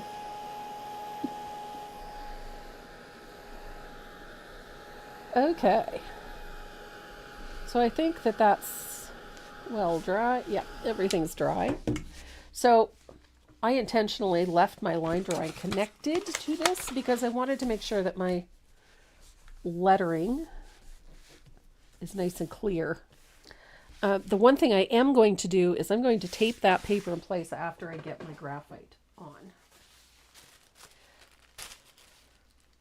And I'm having a look. I'm going to use the white. So I'm going to use a little bit of white graphite paper. I'm going to start with the Farm Fresh up top. And I am going to tape this in place so that it does not move. There's nothing worse than tracing something and realizing, like I did a couple of weeks ago, realizing that my lettering was crooked because my line drawing had shifted. So that bothered me immensely and ended up having to change things up a little bit. So, which is not a big deal, but you know, you really don't want to have to do those things. So back to my red graphite. Now we have vertical lettering. And whenever you are doing something, or I shouldn't say vertical lettering, we have a lot of straight edges in there. Whenever you're doing something that has a lot of straight vertical and horizontal lines in it, as in this case, it's a good idea to take a ruler to it to do those vertical lines. It will save you a lot of heartache in the end if you trace them this way. And the reason I say that is that whenever you have something with a lot of vertical and horizontal lines, if they are not straight, they're going to stand out like a bear on a bicycle. And people think I'm joking when I say that. I'm really not. It's like your lettering. If it is not level and it's going downhill or it's going uphill, it's frustrating because you can see it for a country mile. Because we're taught, we're conditioned from day one to view things, everything, from top to bottom, left to right. And so when things don't follow that properly, it stands out to us. It's like walking into a room with crooked artwork. It drives me absolutely bonkers. I can't stand it. So take the time when you're tracing lettering to make sure that those vertical and horizontal lines, like the tops of letters, that they're straight. They don't have to be perfect, but they do have to be straight. If they're not straight, as I said, it's going to stand out like a bear on a bicycle. So take a little time just to make sure that those things are straight. Because if they're not and you continue on, it'll drive you nuts. I can promise you. It'll push you right over the edge. So all those curvy things, you can get away with doing those freehand. Curves are not so... What's up? Were you tracing? Yes. I don't have graphite paper. Oh my God.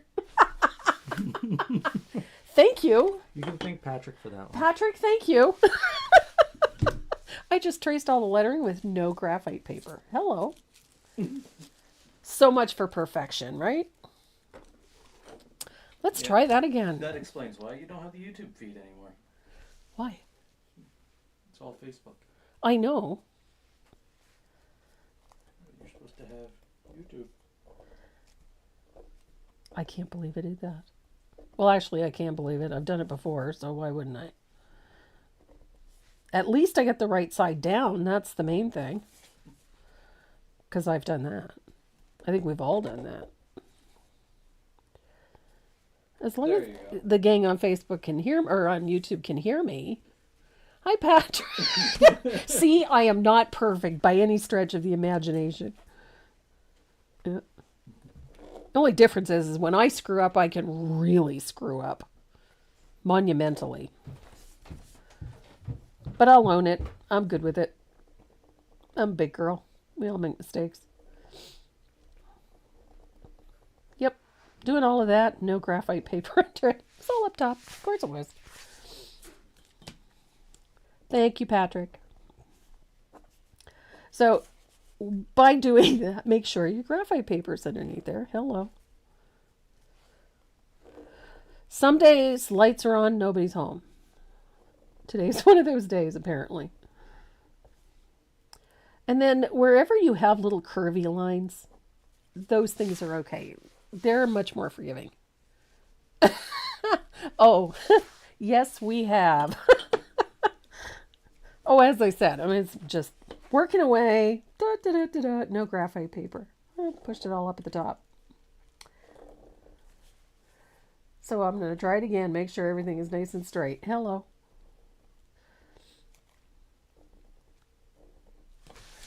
So as I said, use a ruler to get those lines, vertical and horizontal lines, nice and straight. The little curved lines and whatnot, those are going to be a little more forgiving. So you don't have to worry too much about those. But vertical and horizontal lines, it's important.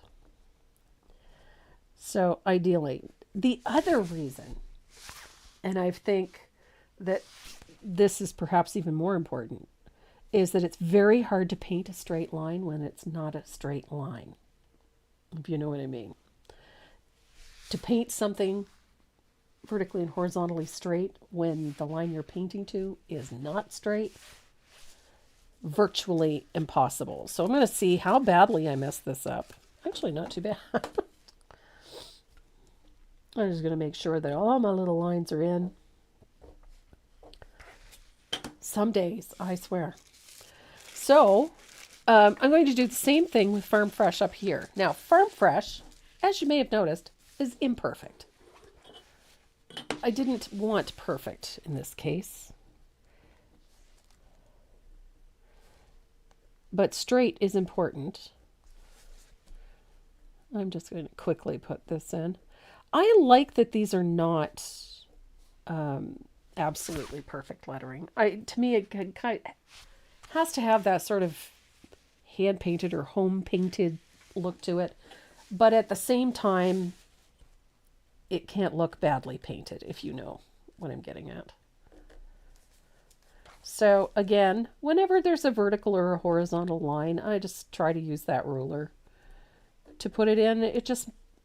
And it also makes things easier for you, because trying to follow straight lines follow lines and try and keep them straight is sometimes problematic.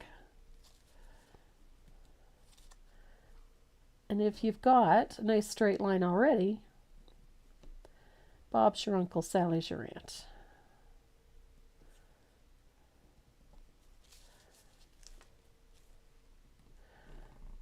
And I cannot recommend a steel-edged ruler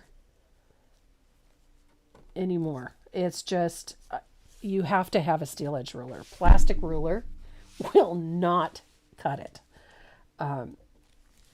The reason for that is that over time, plastic rulers get dinged, they get chipped, they get marks in them, and then you don't get a straight line anymore. You don't get a clean edge anymore. So a steel-edged ruler does not do that. And so that's what I highly recommend. You don't have to break the bank. These are, $1.69 at the local Staples store. It's a steel-edged 6-inch ruler with a cork back. This thing is one of the best tools ever when it comes to tracing your lettering. It is an awesome, awesome tool. I'm just going to quickly finish this one off.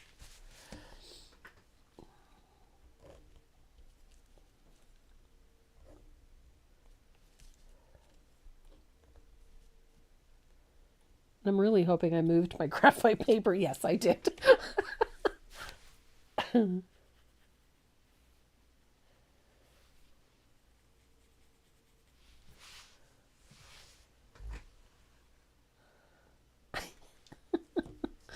I don't know about you. It's just we have two paintings, or they're prints actually, in our living room, and they're on a window wall, which means that they're not on the inside walls. They're on a window wall, and it's that space in the house that it's right next to the door. So every time somebody goes in or out and closes the front door, one of those two prints goes out of true. It doesn't hang straight for whatever reason. And it's like a daily thing with me. I come downstairs and I have to walk over and straighten those damn prints. And it's every single day. And it drives me bananas. I don't mind straightening them, but it just drives me nuts that they get crooked in the first place. So it's in the same, we have a series of watercolors going up the staircase. And because it's on the staircase, people bump into them and whatnot as they're going up and down the stairs, or, brush up against it or whatever, what have you. And I don't know how many times I've walked up those stairs and just have to straighten every single painting as they go up. So it drives me bananas when things are not straight and level. And my wonderful husband, because I needed to have the bathrooms repainted, while we were at it, we changed out some light fixtures, the usual things. One thing leads to another. Changed out some light fixtures, changed out, a few other things. And I had him put in new towel racks and things like that. And there was one, we just finished the bathroom, was all complete. And I went in to use the facility one day and I looked over and I went, oh my good Lord, the towel rack, towel bar, was not level. And then I got thinking, well, there's a shelf right above it. And I'm looking, I couldn't figure out which one was not level. And I had a hard time wondering, how could he do that? Like, why would...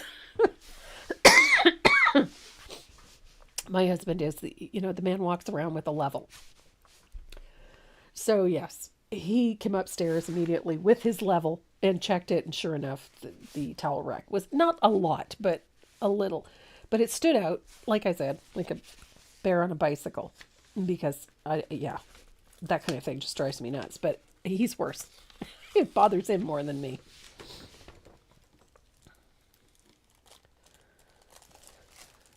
Okay. Lettering looks good. I'm happy. Everything is nice and straight. Look at that. So we have lettering. And then there are a few little things that I need to clean up on this. That, I get working and I forget things. And most of you are very kind to point out when I do, but nobody has pointed this out to me yet. So I'm just going to take care of it now while I'm thinking about it. There is a little shadow right here. A little bit of that blue goes in there. That stormy. Forgot to put that in. So there we go. A little bit. Just a little. Gives a little more depth. I have missed a couple of things. Okay, that was bugging me because I could see those two little openings and they weren't getting painted. So, oh,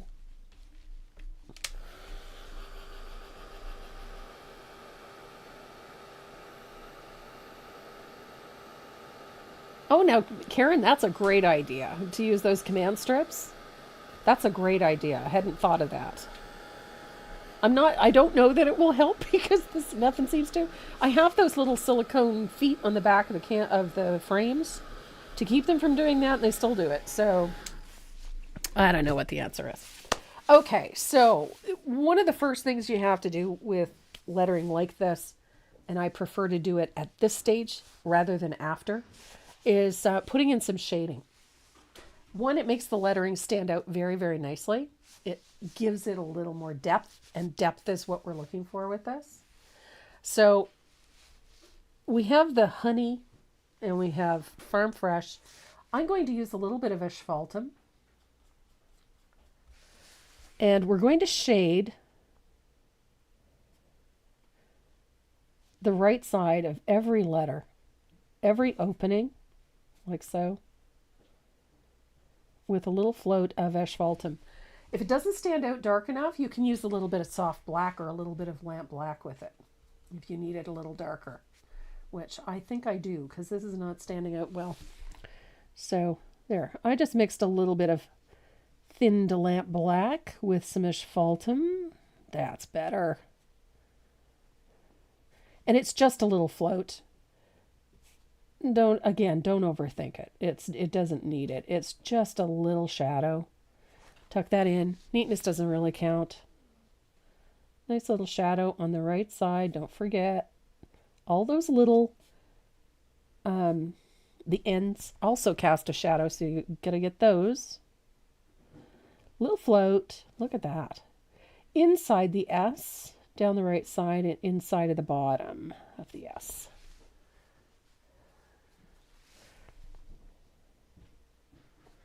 A little bit there.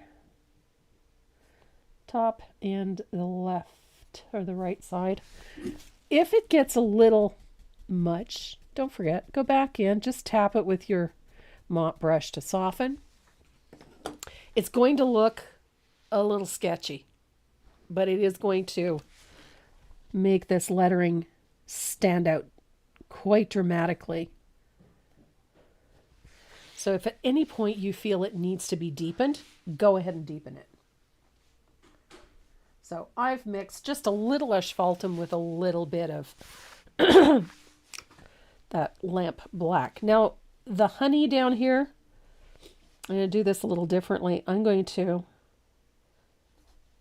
add just a line of lamp black, like so, of that thinned color. It's not really a float. It's just a straight up line. I'm using an angled shader for it, but you could use a rigger. It's just adding a line, and essentially it's a drop shadow. If you watch Sandy McTeer, the lady is the master of drop shadows, and that is essentially what I'm doing here, is a drop shadow. And I'm putting that drop shadow on the right side of every letter. There we go. And I missed, oh my goodness, talk about rocket scientist today. I missed the bar in the E. Lights are on. But I'll get it. So, I'm just going to deepen that a little bit. It doesn't have to be a harsh shadow at all, but it is a shadow that needs to go in. So you can see we've got that in there. I'm going to put in a little shadow where there isn't one just yet because I haven't put the center on the E. Now the honey is done with Bahama Blue. And I'm using a fair amount of Joe Sonia's in it. I want this paint to move. And I'm using a number 2 rigger.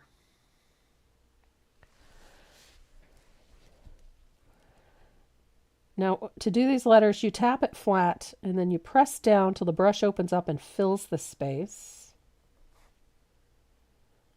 And you do it in one stroke. Fills the space.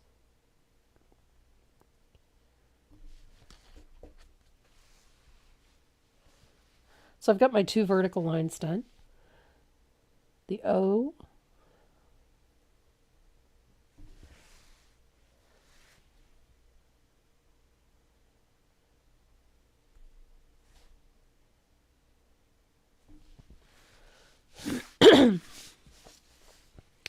And those horizontal lines, again, they have to be straight.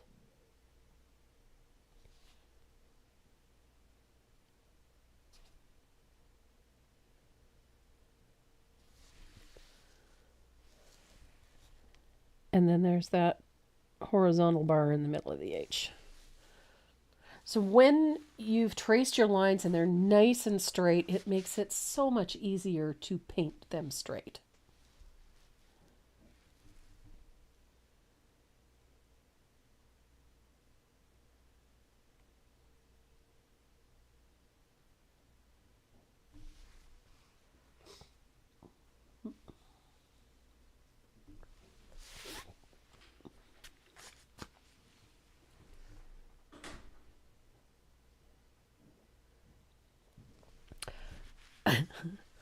I have used that tape that you're talking about. It's a two-sided tape for like a mounting tape for a variety of things.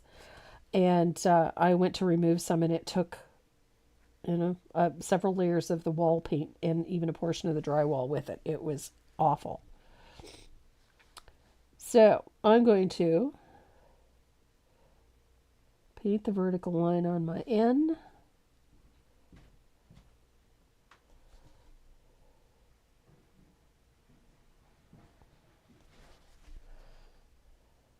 Oops, good grief.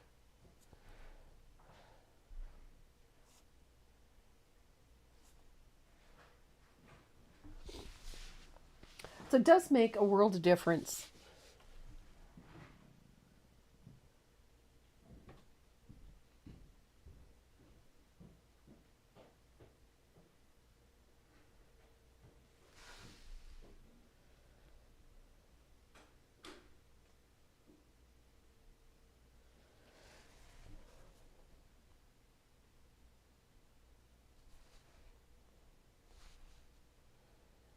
So press down, let the brush open up till it fills the space.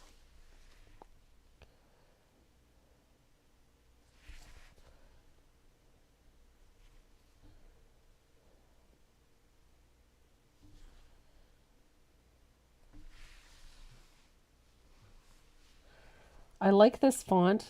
This is a nice one for country designs. It's an easy one.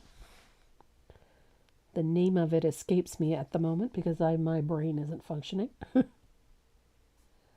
So there we go. So the word honey. Nice and straight, nice and clean. I'm going to let it dry.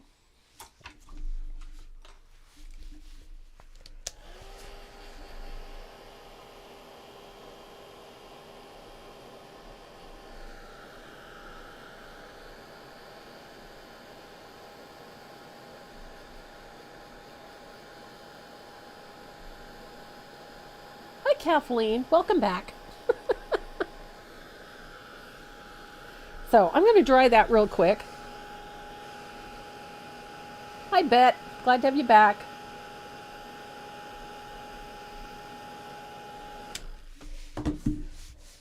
So I'm going to let that sit for a bit. We're going to come upstairs to the Farm Fresh.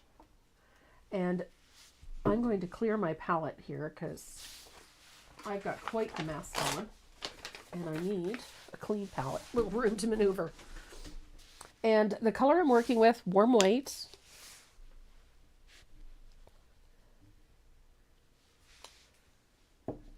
And a little bit of Joe Sonia's. Where do I find the fonts that I use? I actually get them in a lot of different places, but one of my favorites is fontbundles.com.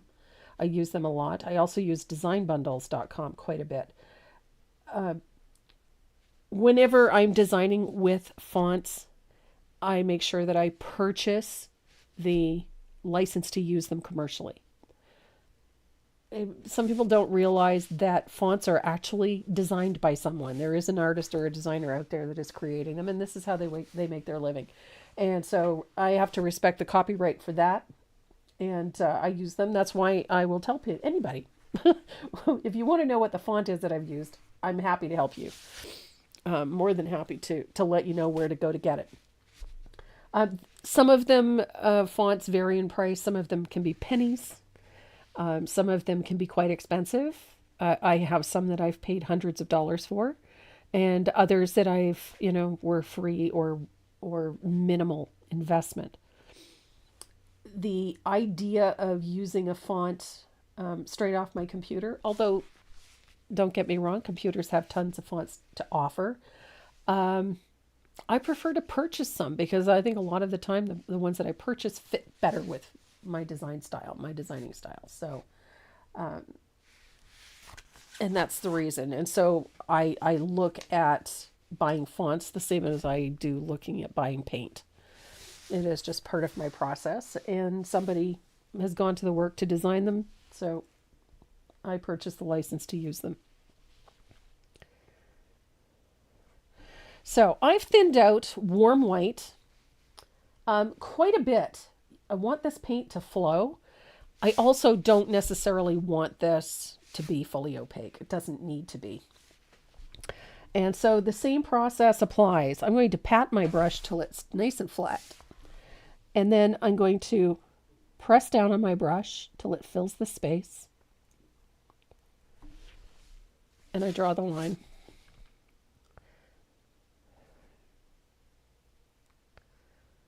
So, does this lettering need to be absolutely perfect? No, it doesn't. I don't particularly worry about whether or not it is fully opaque, simply because I'm going to distress it anyway, so I'm more concerned with whether or not it's straight and level. That is the more important aspect of this.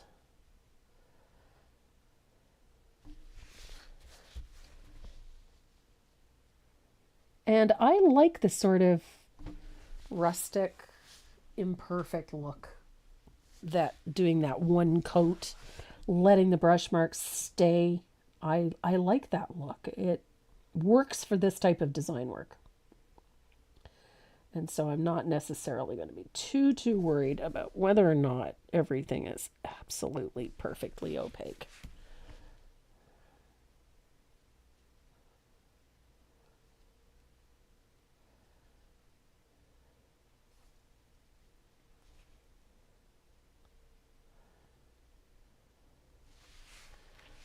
And we're getting very close to done. I got a little bit left to do.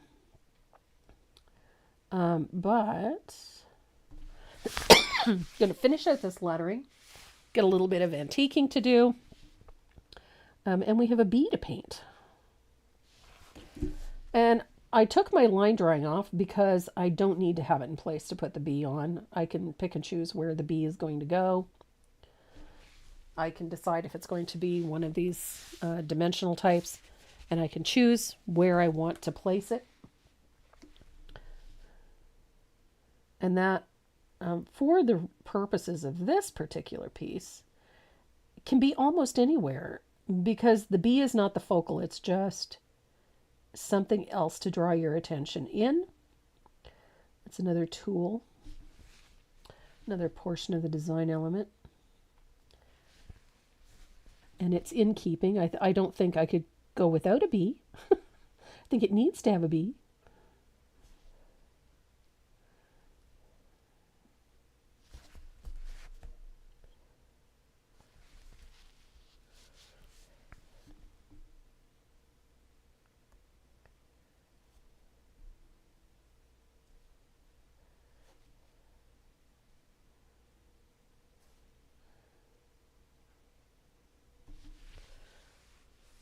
And one more letter to go.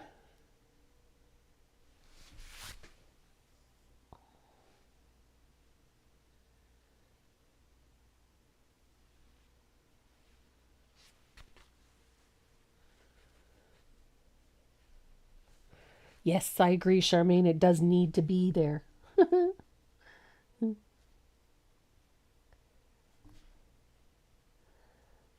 So, farm fresh. So, again, not overly concerned with whether or not the lettering is absolutely perfect. Straight level is the more important part.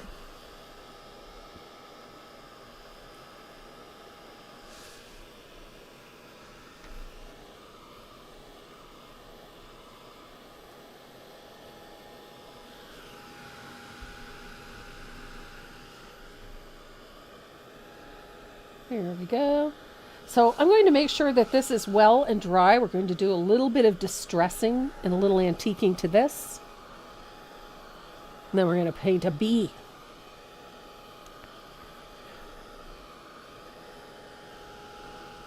Just a few little things to do yet to finalize this.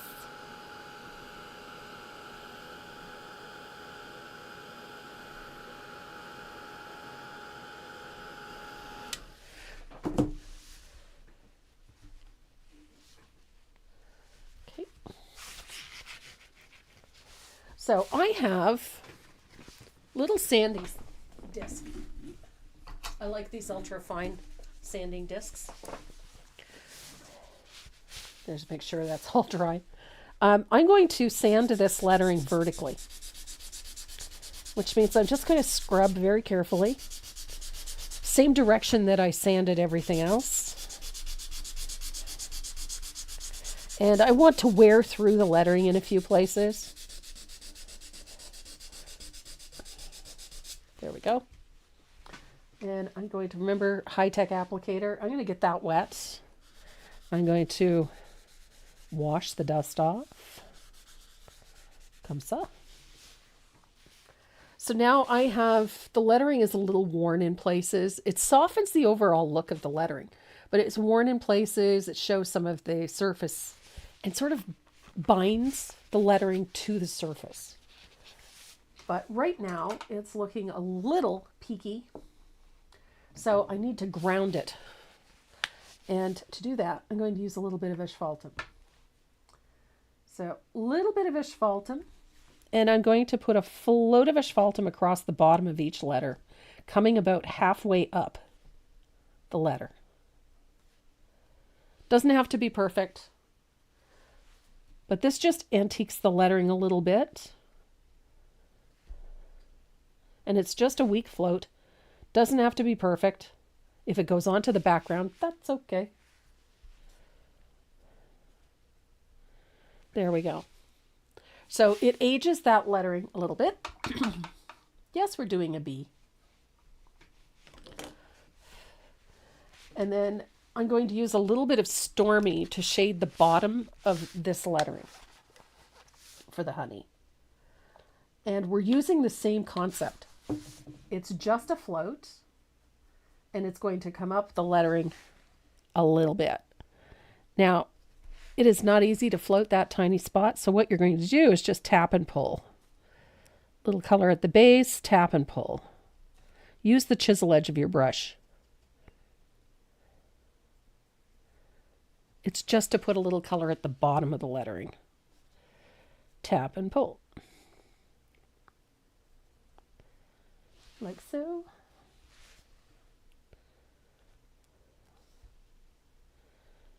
And then just walk it up the letter. Doesn't have to be perfect. You just want to bring a little shadow at the bottom of that lettering. So I'm going to dry this real quick. And then we're going to do a little bit of spatter because I got to do spatter.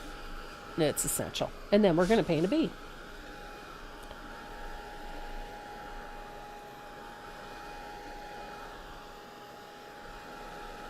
There we go.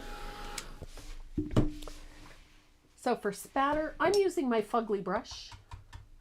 And I'm going to use a little bit of lamp black. A little bit, just a little bit. I'm going to start with lamp black. Actually, I'm going to start with asphaltum. A little bit of asphaltum. And we just spatter everywhere. Get a little on the flowers. You don't want a heavy spatter, I don't think, but just a little. I think you need it. A little bit of asphaltum. And then rinse out your brush.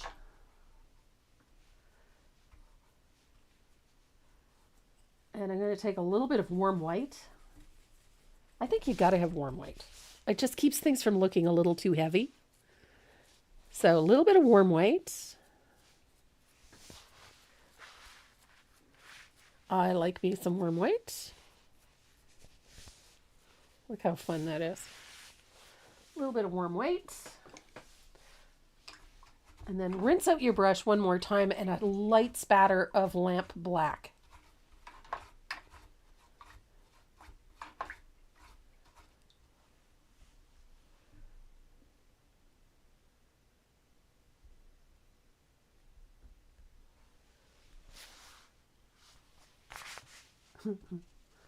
So, lamp black, thin it out, either with water or with Joe Sonia's. And it's just a little. We're not going to go too heavy with this. But I think you got to have a little bit of lamp black in there just to keep things. Now, I don't spatter super heavy. I like it fine, and I like to have the 2 or 3 colors. I think you need to have all 3 in there. It gives it a nice look. So I'm going to dry that, and then we're going to transfer our little bee onto our piece. And the bee is super easy to paint.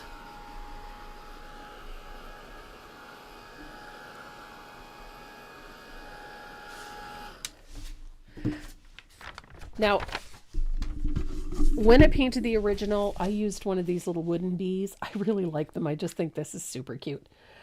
This is great for this plaque because this one is not going into a frame. It can be hung on a wire. Pardon me. If I was doing it on this one, in this case, this one will go in a frame. Because all of the ones that I've painted for myself are on these 8x10 so that I can frame them. But because it's on this, I can't put a dimensional bee on because it won't fit in the frame. But the process for painting this bee is exactly the same as the one we're going to use on there. So just so you know that the process is exactly the same. So I've got a little bee. I kind of like the fact that he's tucked down here a little bit. But I think I'm going to bring him up just a scooch. He doesn't need to be perfect. I just want him on the jar. That's all. And I'm going to take a small piece of gray graphite so that I can see him. And look at that, I actually got it underneath the paper this time.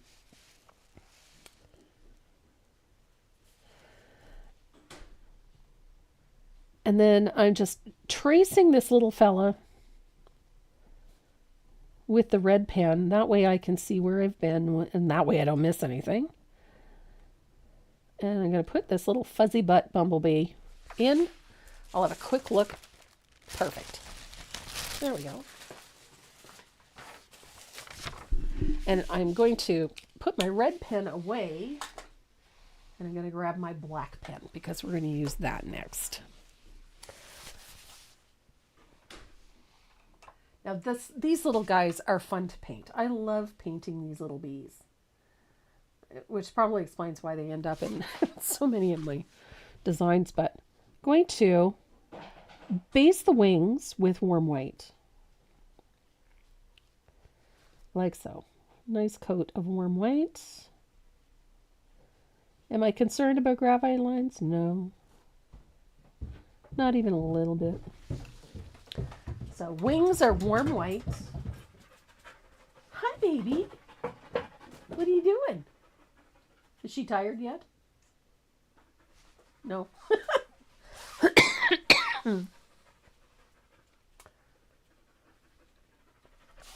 Oh, Bobby, that's great. Thanks for posting that link. Yeah, I put the right side down this time, Nancy. Thank you. So the body of the bee is lamp black. His little head is lamp black. I use little dip dots to put in legs because he's such a tiny little bee. And those are done in black. And then the thorax, or the fuzzy little butt, is going to be done with baby duck. And I'm repeating all of the colors that I've used in other places because it helps maintain balance in the piece. The only thing that changes is perhaps the amount of it, the value of it, but keeping and maintaining those colors within the piece are important. So I've got a little bit of baby duck.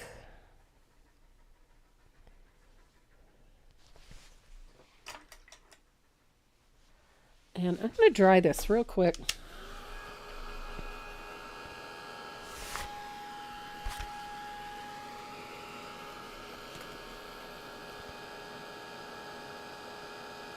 We do have to put a shadow under this little bee too, so that he knows his place in the universe.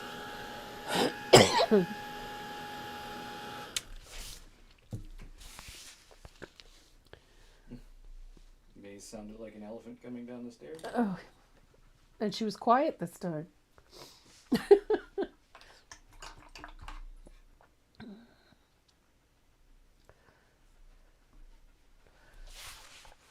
The only animal louder than she is coming down those stairs is Gizmo.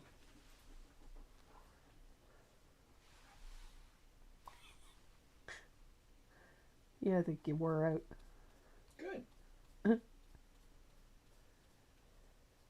So we're going to highlight this little bee.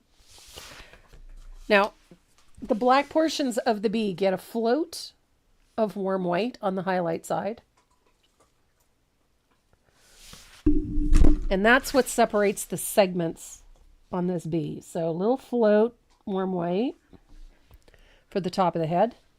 And then leave a space and put a little float for the body. So that's what separates those segments. Makes your life a little easier. We have a little bit of Bahama blue. That's the shading color. We used it in the honey. We're going to use it as a shading color on the wings of our bee. Closest to the body, nice little float, just like that. Just makes the wings stand out a little bit.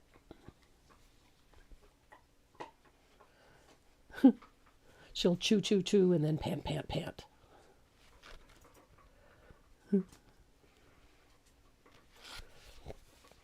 Of our bumblebee. We're going to do that with a little bit of tea berry. So, and this is what balances things nicely, is carrying those colors around and having them in different volumes. So, nice little float of that tea berry on the body, like so. See, our little bumblebee is coming together. So I'm going to dry that. We're going to give him a fuzzy butt. He is a fuzzy butt bumblebee, so we're going to give him a fuzzy butt. And to do that, we're going to be using our 5/0 liner and some thinned lamp black. So a little bit of Joe Sonia's in that lamp black will help. So to get that fuzzy butt, you need to put a series of little tiny lines like so on our bumblebee. And don't forget, you got to put them at the bottom of his fuzzy butt too. They are not all the same length and they are not perfect. So he looks fuzzy.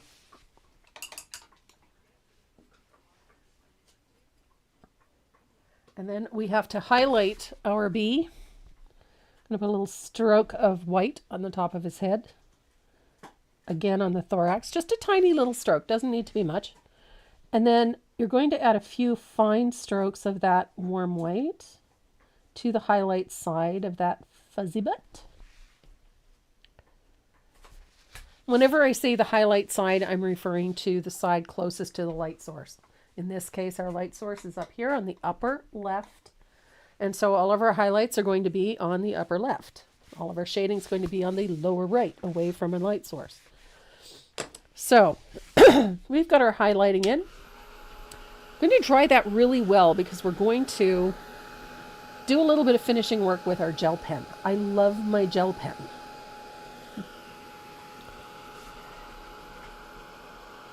And I want to make sure that my bumblebee is nice and dry so I don't clog up my gel pen. So I'm using a 0.38. This is a Uniball Signo black gel pen. This is a Sakura ink. But that's not the primary reason I use this pen. The primary reason is this point. It's a 0.38, so very, very fine. And it has a stainless steel ball. So I get nice, crisp, clean lines. And so I like to detail the wings of my bumblebees with a nice little outline of this black ink. And it is not a perfect line. I like the squigglies. Remember the squigglies that I used on the outside of the flowers and on the leaves? I use the same thing with the bumblebee. And then I also like to go around the center of my flowers with a squiggly line and a few little hash marks on the petals just to give them a little bit of detail. They don't need to be perfect, but I like the squiggly line. Just helps define the centers a bit, adds a little extra texture. Fun little detail. Hit the spin button. By accident. Yep.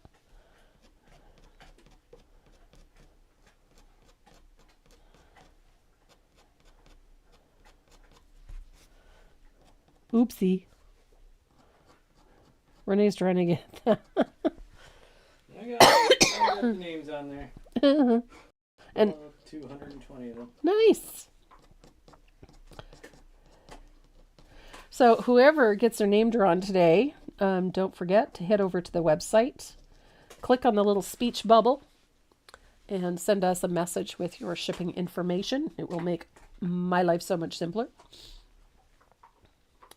So we have done our lettering. We've got our cute little bumblebee in there. I do want to put a shadow around our bumblebee. So I'm going to grab my rigger and a little bit of thin dash faltum.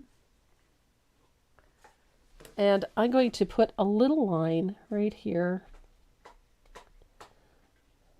around my bumblebee. Just a little drop shadow so that he doesn't look like he's glued to the thing. And we're going to dry this.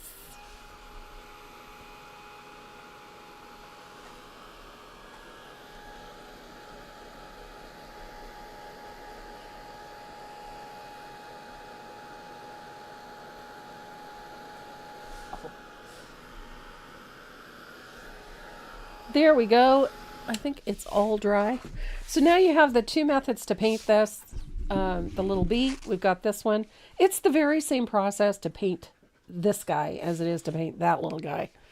So whichever choice you choose, the line drawing does include the little one. So if you want to add the dimensional bee to your piece, you can. Absolutely. So I hope you guys enjoyed this. I had a blast painting this one again. I always do. So that is Farm Fresh Honey. And I'm going to hit the face cam. Hi, guys. Farm Fresh Honey. I love painting this. I love that sort of country vibe. And I wanted one of these painted on an 8x10 so I could pop it into one of the frames. I have all 4 of these pieces now, except for the chicken. I haven't painted my chicken yet. Got to do that this week. So that way I can frame them. But this piece does look really cute on that postage stamp surface. I love that you can hang this up. You can hang it on your front door. You could use it in your kitchen. You could hang it wherever you like. I'm a big fan of the framed panels lately. That seems to be where everything ends up. So I'm really enjoying painting on these 8x10 hardboard surfaces. Makes them so easy to hang up. So Renee has the wheel all set up. And there's how many names on there? 220? Holy crow. You're welcome. There's a bunch of names on there. There's a whole bunch of names on there. So the giveaways today, we've got some fun little goodies. There's some stencils, and there's always some fun stuff. We got pencils from Tombow, and but most importantly, in that little goodie bag today, the Create bag, is a nice set of Dynasty Faux Squirrel brushes, courtesy of Dynasty Brush. Is that what this is? No, they're over there. They're over there. So we have those, courtesy of Dynasty Brush. Plus, we always put some other little goodies in there as well. So we have 3 of those to give away today. If I can find a pen. If you can find a pen, That works. that works. You have a whole dish full of pens over there. I have a skull full of pens. You have, yes, that's true. You have a skull full of pens. It's supposed to be a soup dish or something. I thought it was going to be finished on the inside, and it wasn't. Yep. It'd be a great soup bowl. It would have been a great soup bowl eating out of a skull. Yep. All right, I got a head. Okay. You're all set to go? I'm spinning. And spinning. I don't know who gets more excited about this, them or me. Elaine Senga. Hi, Elaine. If I'm not mistaken, Elaine is from Saskatchewan. Saskatchewan. Can't remember if it's Saskatoon or Regina, but I'm pretty sure she's from Saskatchewan. Or Kandahar. Kandahar, Saskatchewan? Don't think so. It's a place. It's a place. I've been there. And I could be completely wrong. She might be from Alberta. I don't. But for some reason, I seem to think she's from Saskatchewan. I don't know.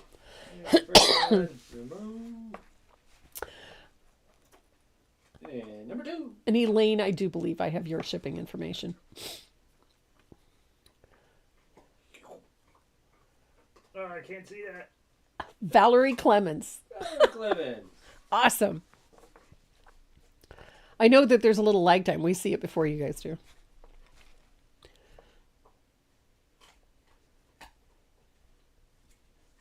Yeah. And I know I have Valerie's shipping information too. And the last one.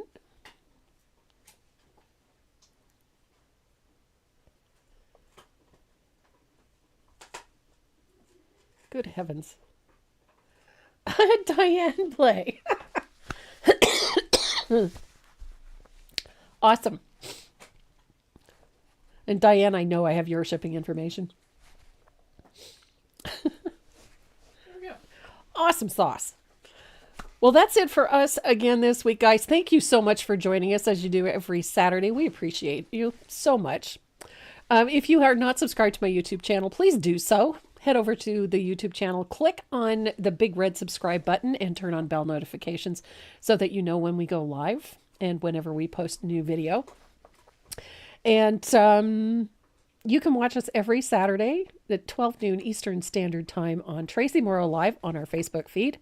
Or you can join us on the YouTube channel at Tracy Morrow Design. You can find us either way. We're here live. We have something new for you every Saturday. Next Saturday, we're painting the Hello Summer Welcome sign. I love this piece. It's really back to basics. We're doing some simple stenciling, some stroke work daisies, some very basic lettering. I'll show you, walk you through how to get some really clean lettering. And I think you're going to really enjoy it. I had so much fun painting it, and I love the end results. If you're looking for the pattern and the surface, both are available on the website at tracymorrow.net. And we have a newsletter coming out on Monday. No, sorry, Tuesday. Monday's a holiday.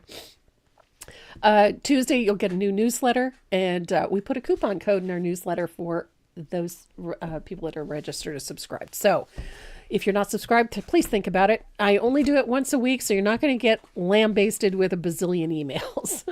And if you don't like getting newsletters, there is an unsubscribe button at the bottom of every single email. I'm not going to be offended. I absolutely hate being inundated with it. So I try to keep it to a minimum. What else? Is there anything else? No, what's for dinner? What's for dinner? I'm not sure. They asked me that. I'm not sure. Pardon me. So everybody, all my Canadian friends and those watching, have a fabulous Victoria Day May long weekend. First day of summer coming up. For friends in the U.S., if you don't know what Victoria Day is, it marks Queen Victoria's birthday in Canada. It is the official start to summer in this country. Most of us gardeners don't plan anything until after the May long weekend because, well, we can still get snow. Just saying. We can get snow in June. Yeah, or August. Yeah, we've seen both. So, but generally after the May long weekend, you're pretty safe. So everybody have a fabulous weekend. And if you're in the path of any of those storms in the U.S., please stay safe, look after yourselves. And mwah, we love you. Have a great weekend. And pet your dog. And pet your dog.